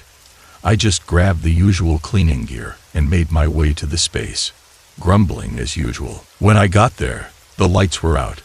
I wasn't familiar with the space, so I had to fumble around in the dark for a few seconds before I found the switch. When the lights flicked on, I saw something that made me freeze. In the far back corner behind the cooling unit stood a white sailor, about 5.5 feet tall, with thick rusty red to auburn hair. He was wearing a dungaree uniform and a white Dixie cap, standing at attention and facing the bulkhead wall opposite me. At first, I thought this was just another prank. The guys were probably trying to scare me, but something about the scene felt off. First of all, although we were still phasing out the dungaree uniform, we'd long switched to ball caps instead of the white Dixie cap. But the thing that really grabbed my attention and sent a chill down my spine was the beard. I couldn't see his full face, but I could make out a full beard trailing down the side of his face. Beards hadn't been authorized in the Navy for at least a decade by then. As if sensing my fear, the figure slowly began to turn around, facing me. That's when panic set in, and I bolted from the fan room, running straight back to my shop. I was breathless when I got there. And the guys admitted to sending me on a wild goose chase, but they swore they didn't know anything about what I had seen. Both of them had been in the shop the whole time, and there was no way they could have beaten me back. To this day, no one else has reported seeing what I saw. It might have been an isolated incident, or perhaps something connected to the shipyard rather than the ship itself. Others on board, including me, did have occasional feelings of being followed or watched, but I never had another visual experience like that one. I've seen posts from someone else on this site who was stationed with me during that time, and I think I know who they are. They might be able to corroborate or share more about their own experiences on the Theodore Roosevelt. A few years ago, I went to the Buxton Inn in Granville, Ohio, with my Mimi, my grandma. It was a 2 to 3 hour drive, and we were excited to stay at this historic place, especially because the room we had booked, room 9, was known to be haunted. I was aware of the rumors but didn't really expect to see or experience anything unusual. After we arrived and unpacked, we headed to the CVS down the street to pick up a camera. We wanted to capture anything strange that might happen in our supposedly haunted room. When we returned, there was something odd. A clear imprint on one of the chairs, as if someone had been sitting there. It freaked me out a little, so I took a picture of it. Unfortunately, we never got the film developed, and I'm sure by now the pictures have probably faded. This happened almost 3 years ago, and I was pretty young at the time. Later that night, while lying in bed, I heard a cat purring right by my ear. It startled me, and I started to cry. My Minnie reassured me that everything was fine, but I couldn't shake the feeling that something was off. To make matters worse, there was a huge mirror directly in front of my bed, and a terrible storm outside, which I didn't even realize until the next morning because I had fallen asleep during it. One part of the hotel that really freaked me out was the tavern. We were having dinner there, though the menu didn't offer much, so I ended up with a PB&J sandwich. At one point, I had jelly on my cheek and didn't notice, but what I did notice was the napkin. Out of nowhere, it lifted off the table and landed in my lap. That seriously scared me. Later, while standing in what I would call the lobby, I glanced up the stairs and saw a woman. She was wearing a cornflower blue dress, the kind of old-timey dress from the early 1800s. Her ash blonde hair was pulled back in a bun, like how servants used to wear it. The sight of her was unexpected, but she wasn't scary, just out of place, like she didn't belong in the present day. I understand there are certain policies about submitting dreams, but I believe this one was of a distinctly paranormal nature, and I feel compelled to share it. To give some context, I've lived with autism and crippling depression my entire life, and when I refer to my cat as my best friend, I truly mean it. He stood by my side for 14 years, offering a level of companionship and loyalty that I could never fully express. He was my comfort and my constant through all of life's challenges. Unfortunately, his life was cut short due to a neighbor's carelessness. It started with a large sheepdog and ended in tragedy. I'd rather not go into the painful details, but his death was sudden and devastating, leaving an enormous hole in my heart. He had been with me since my childhood, and when he was gone, it didn't feel real at first. It took several hours for the reality to sink in, but when it did, it hit hard. That night, I spent hours by the window, staring out at his grave, which my father had marked for him in the woods near our home.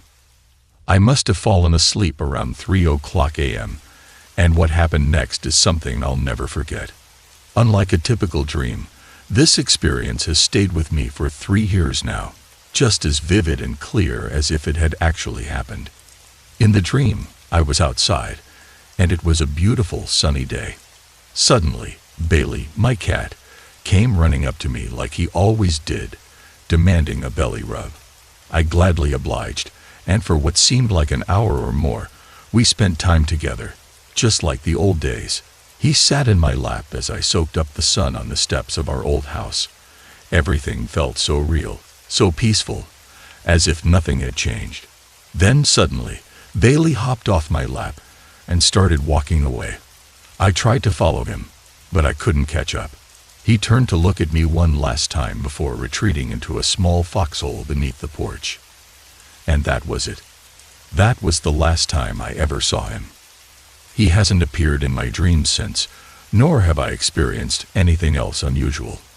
But I can't shake the feeling that this was his way of saying goodbye, the farewell I never had the chance to give him in life. Last night, my mother and I were talking, and I happened to mention something odd that had recently happened in my room. One thing led to another, and soon we were discussing some of the strange experiences our family had when we lived in a decrepit trailer in Valdez, AK. We moved away when I was 7 and have been living in the capital for almost 8 years now. I thought I'd share some of these experiences with you all. I have my family's permission to talk about it, but I won't use their names if I mention them at all. One of the first encounters happened when I was around 4 years old, and I remember it vividly because of how frustrating and frightening it was, and how much trouble I got into because of it. This experience happened only to me. Back then, I had a bunk bed, and I always slept on the top bunk because the shadows on the floor scared me at night. Even though there was a rail and ladder, I was still afraid of falling off, so I slept as close to the wall as possible. One night, I heard someone whispering, as if calling my name. I ignored it and tried to go back to sleep. The whispering grew closer, and I could feel breath against my ear. When I didn't respond, I felt strong hands suddenly lift me up, and before I knew it, I was falling to the floor, landing on all my toys and books. My room was completely trashed. Like any child, I started to cry, and my mom rushed in. She scolded me for making a mess and simply said I must have fallen off the bed. The next day, my mom told me I couldn't go to my grandma's until I cleaned my room. It took me over an hour to put everything away, and just as I finished, I thought I heard my mom calling my name. I went to the other end of the trailer to ask her what she needed, but she hadn't called me. She asked to see my room, and when we got there, the mess was even worse than before. I was in shock. After my mom left me to clean it up again, I heard faint, taunting laughter behind me.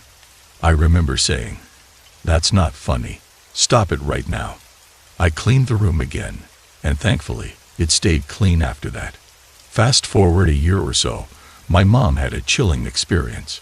She was on the phone with my grandma, standing in the kitchen, staring at a large yellow door that led to a storage area we never used. The door had a small window on it, and as my mom watched, it started to open all by itself. She dropped the phone and ran straight to my grandma's house. She was the only one in the trailer at the time, and it was the middle of the afternoon. My dad, who I'll call Jim, also had a terrifying experience. One night, he had a vivid out-of-body experience. He found himself floating above his own body, seeing both him and my mom lying asleep. At the foot of their bed, there was a closet with mirrors on the outside. Jim felt himself being pulled towards the mirror, and ghostly hands reached out, grabbing his legs and trying to pull him into the mirror, into another world. He fought to get free, struggling to return to his body. Finally, he snapped back into his body, waking up drenched in cold sweat. After that, he refused to sleep in that room again and spent the rest of our time in the trailer sleeping on the couch. The last encounter I'll share happened in front of both my mom and me. I had just turned 7, and my brother was around 4. We had come back from the store one afternoon. It must have been around 4 p.m. As we opened the door to the trailer, we both saw a large goblet that my mom kept on top of the TV lift into the air. It hovered for a moment before shooting straight across the room and crashing into the wall. Neither of us said a word. We simply shut the door and went straight to my grandma's house. Most of the paranormal encounters I shared have happened in my home, but this one took place miles away, and I was the only witness. I live in the Mendenhall Valley in Juneau, and the high school I attend is downtown, which means it's quite a ride to get to school and back. Sometimes, out of sheer boredom, my family and I go for a drive downtown. On this particular occasion, it was my parents' anniversary, and my dad wanted to show my mom a neat trail he'd noticed while at work. So the four of us, me, my brother, and our parents, piled into the car and headed downtown. The trail led up one of the mountainsides, and if you hike all the way, it takes about a day. Our plan was to just walk up to the old entrance of one of the abandoned mines scattered around the area. These mines have been closed for decades, dusty, dark, and just plain eerie. When we got to the mine, there was a small exhibit outside that displayed some of the old tools used by the miners. My parents and brother were busy checking it out, but I was wandering around aimlessly, as I tend to have a short attention span. I started kicking a rock around, and eventually it rolled into the mine entrance. I followed it, and that's when I realized where I was. A rusted gate stood there with a sign reading, "Closed. Do not enter." About 10 feet past the gate was a huge pile of rocks that sealed off the rest of the shaft.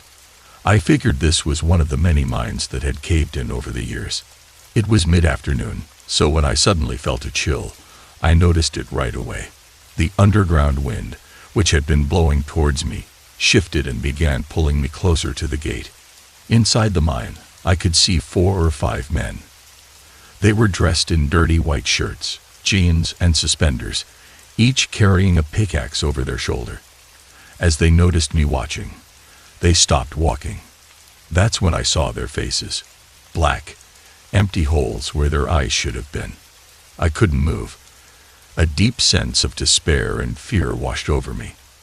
At that moment, the men stretched out their free hands, pointing directly at me as if they were accusing me of something. The next thing I knew, my mom was shaking me, shouting, "Tiffany, Tiffany, what's wrong? What happened?" I was outside the mine entrance, no longer feeling the overwhelming despair. I mumbled something like, "I'm fine." Apparently, while I was watching the men, my parents and brother had started walking back down the trail to the car. My mom noticed I wasn't with them, and came back to find me. When she got to the mine entrance, she said she heard me making a horrible noise. She ran over, grabbed me, and told me that I was deathly pale, staring at something that wasn't there, and repeating, "I didn't do it, I didn't do it."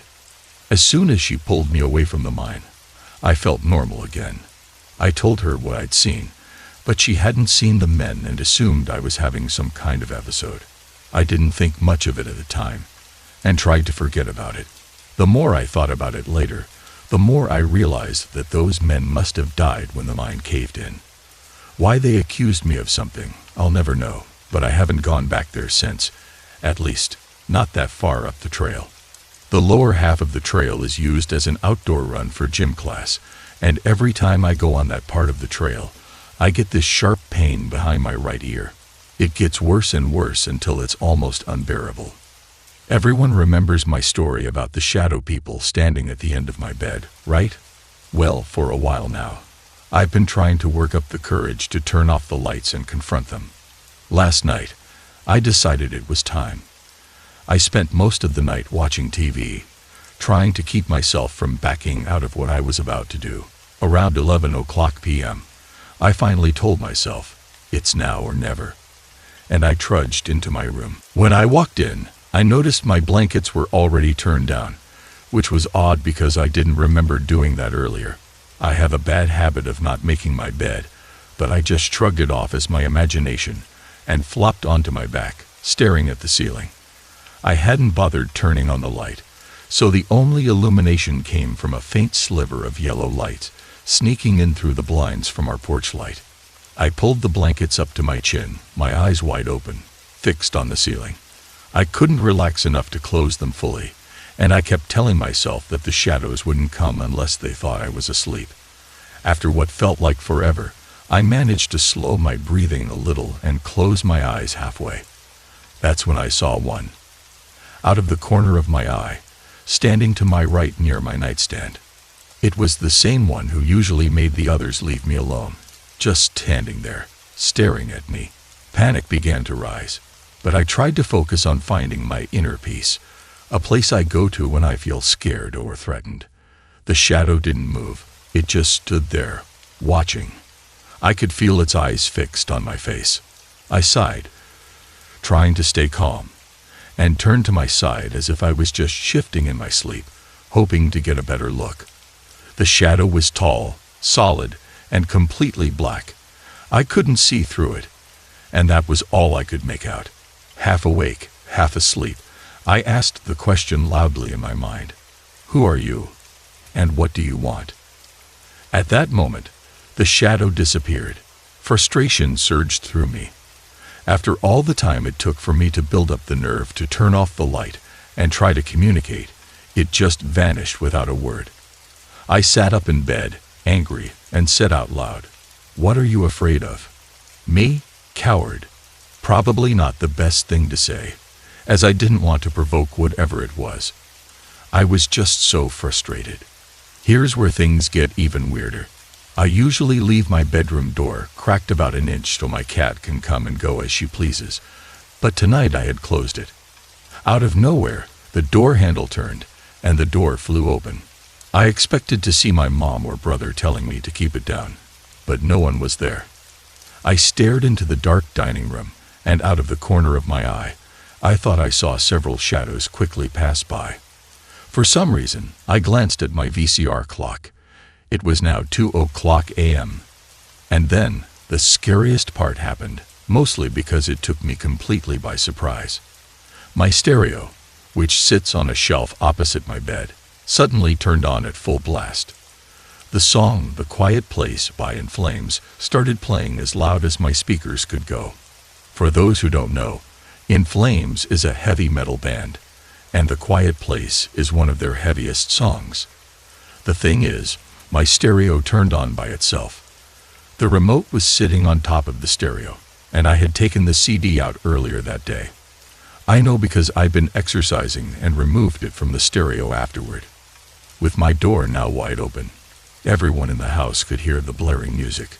My mom stormed into my room just as I jumped out of bed, covering my ears, trying to turn off the screaming lyrics and loud guitar.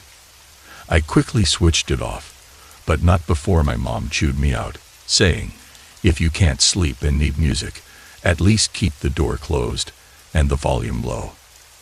After that chaotic incident, I stayed up with the light on until about 6 in the morning before I could finally fall asleep. What upset me the most about last night, or rather early this morning, was that the shadow never answered my question.